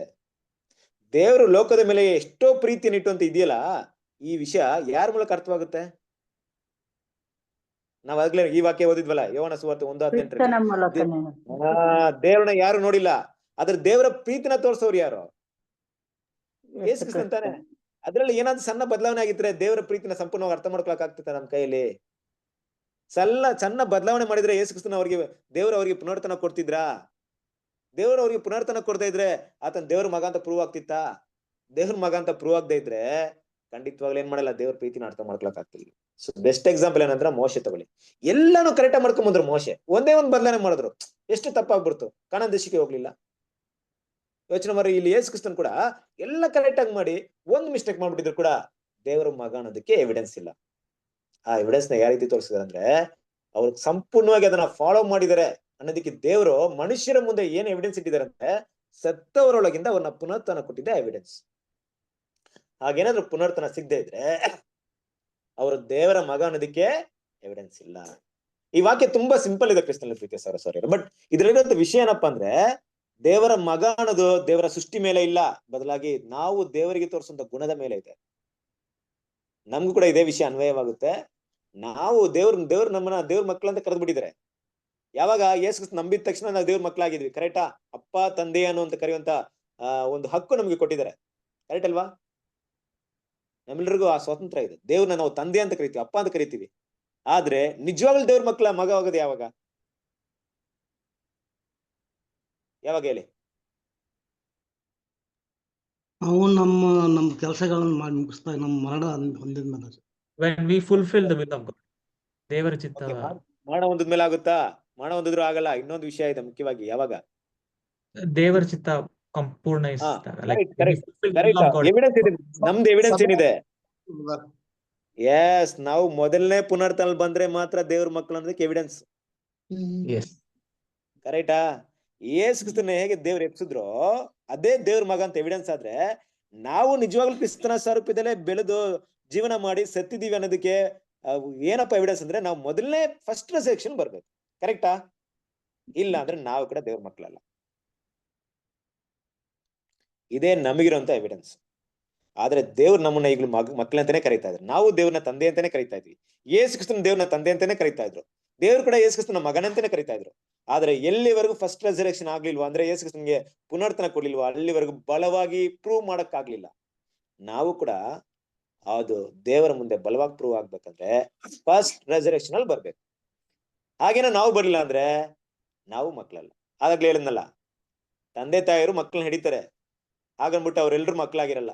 ಯಾವಾಗ ಮಕ್ಕಳ ಒಂದು ವಿಷಯವನ್ನು ಕೊನೆಯವರೆಗೂ ಕಾಪಾಡ್ಕೊಳ್ತಾರೆ ಅವಾಗ ಮಾತ್ರ ಮಕ್ಕಳಾಗಿರ್ತಾರೆ ಅಲ್ವಾ. ಇಲ್ದಿದ್ರೆ ಯಾವಾಗ ಬೇಕಾದ್ರೆ ನನ್ನ ಮಗಲ್ಲ ಅಂತ ತಂದೆ ಹೇಳ್ಬಿಡ್ಬೋದು ಅಲ್ವಾ. ಸೊ ಆ ರೀತಿ ಈ ಒಂದು ವಿಷಯ ಏನಪ್ಪಾ ಅಂದ್ರೆ, ದೇವರು ಕರ್ತನಾದ ಯೇಸು ಕ್ರಿಸ್ತನನ್ನ ಯಾವ ರೀತಿ ನಮ್ಮ ಮುಂದೆ ಒಂದು ಪ್ರೂವ್ ಇಟ್ಟಿದಾರೋ, ನಾವು ಇಡೀ ಲೋಕಕ್ಕೆ ಪ್ರೂವ್ ಆಗ್ಬೇಕಾದ್ರೆ ನಾವು ಕ್ರಿಸ್ತನಂತೆ ಜೀವನ ಮಾಡಿ, ಕ್ರಿಸ್ತನಿಗೋಸ್ಕರ ಸತ್ತು, ಕ್ರಿಸ್ತನಿಗಾಗಿ ಮೊದಲನೇ ಪುನರ್ತನದಲ್ಲಿ ಬರ್ಬೇಕು. ಓಕೆ, ಸೊ ದೇವ್ರ ಚಿತ್ತವಾದ್ರೆ ನೆಕ್ಸ್ಟ್ ಪಾಯಿಂಟ್, ಕೆಲವೊಂದು ಪಾಯಿಂಟ್ಗಳೆಲ್ಲ ಇದೆ, ಅದನ್ನ ಮುಂದಿನ ಸರಿ ನೋಡೋಣ.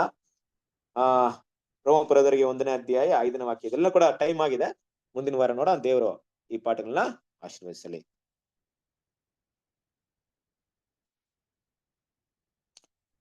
ಪ್ರಾರ್ಥನೆ ಮಾಡಿ ಮುಗಿಸೋಣ. ಪ್ರಕಾಶ್ ಪ್ರಾರ್ಥನೆ ಮಾಡ್ತೀರಾ?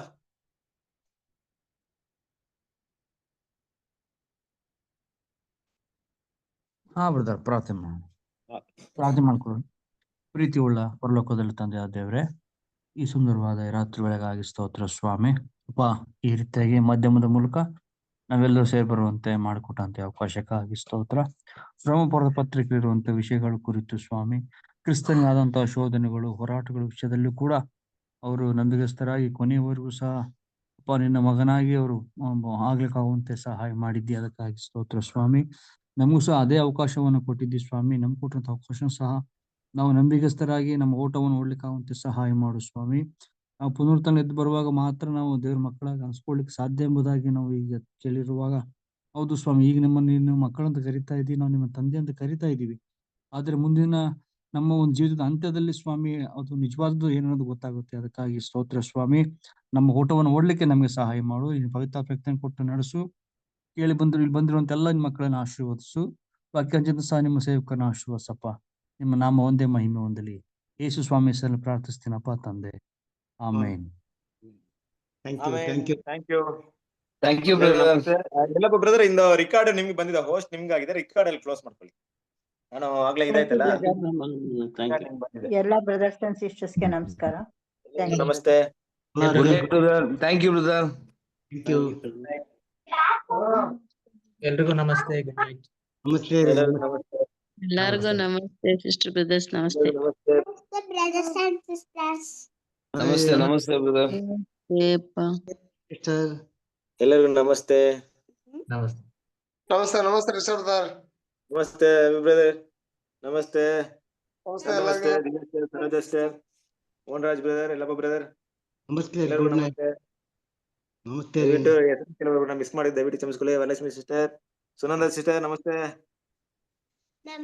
ಎಲ್ಲರಿಗೂ ನಮಸ್ತೆ. ದೇವರು ನಿಮ್ಮೆಲ್ಲರನ್ನು ಆಶೀರ್ವದಿಸಲಿ. God bless you. Good night. ನಮಸ್ತೆ.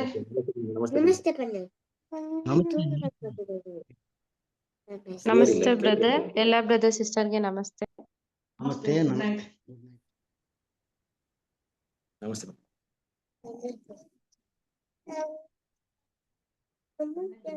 Good night. Bye bye. Good night.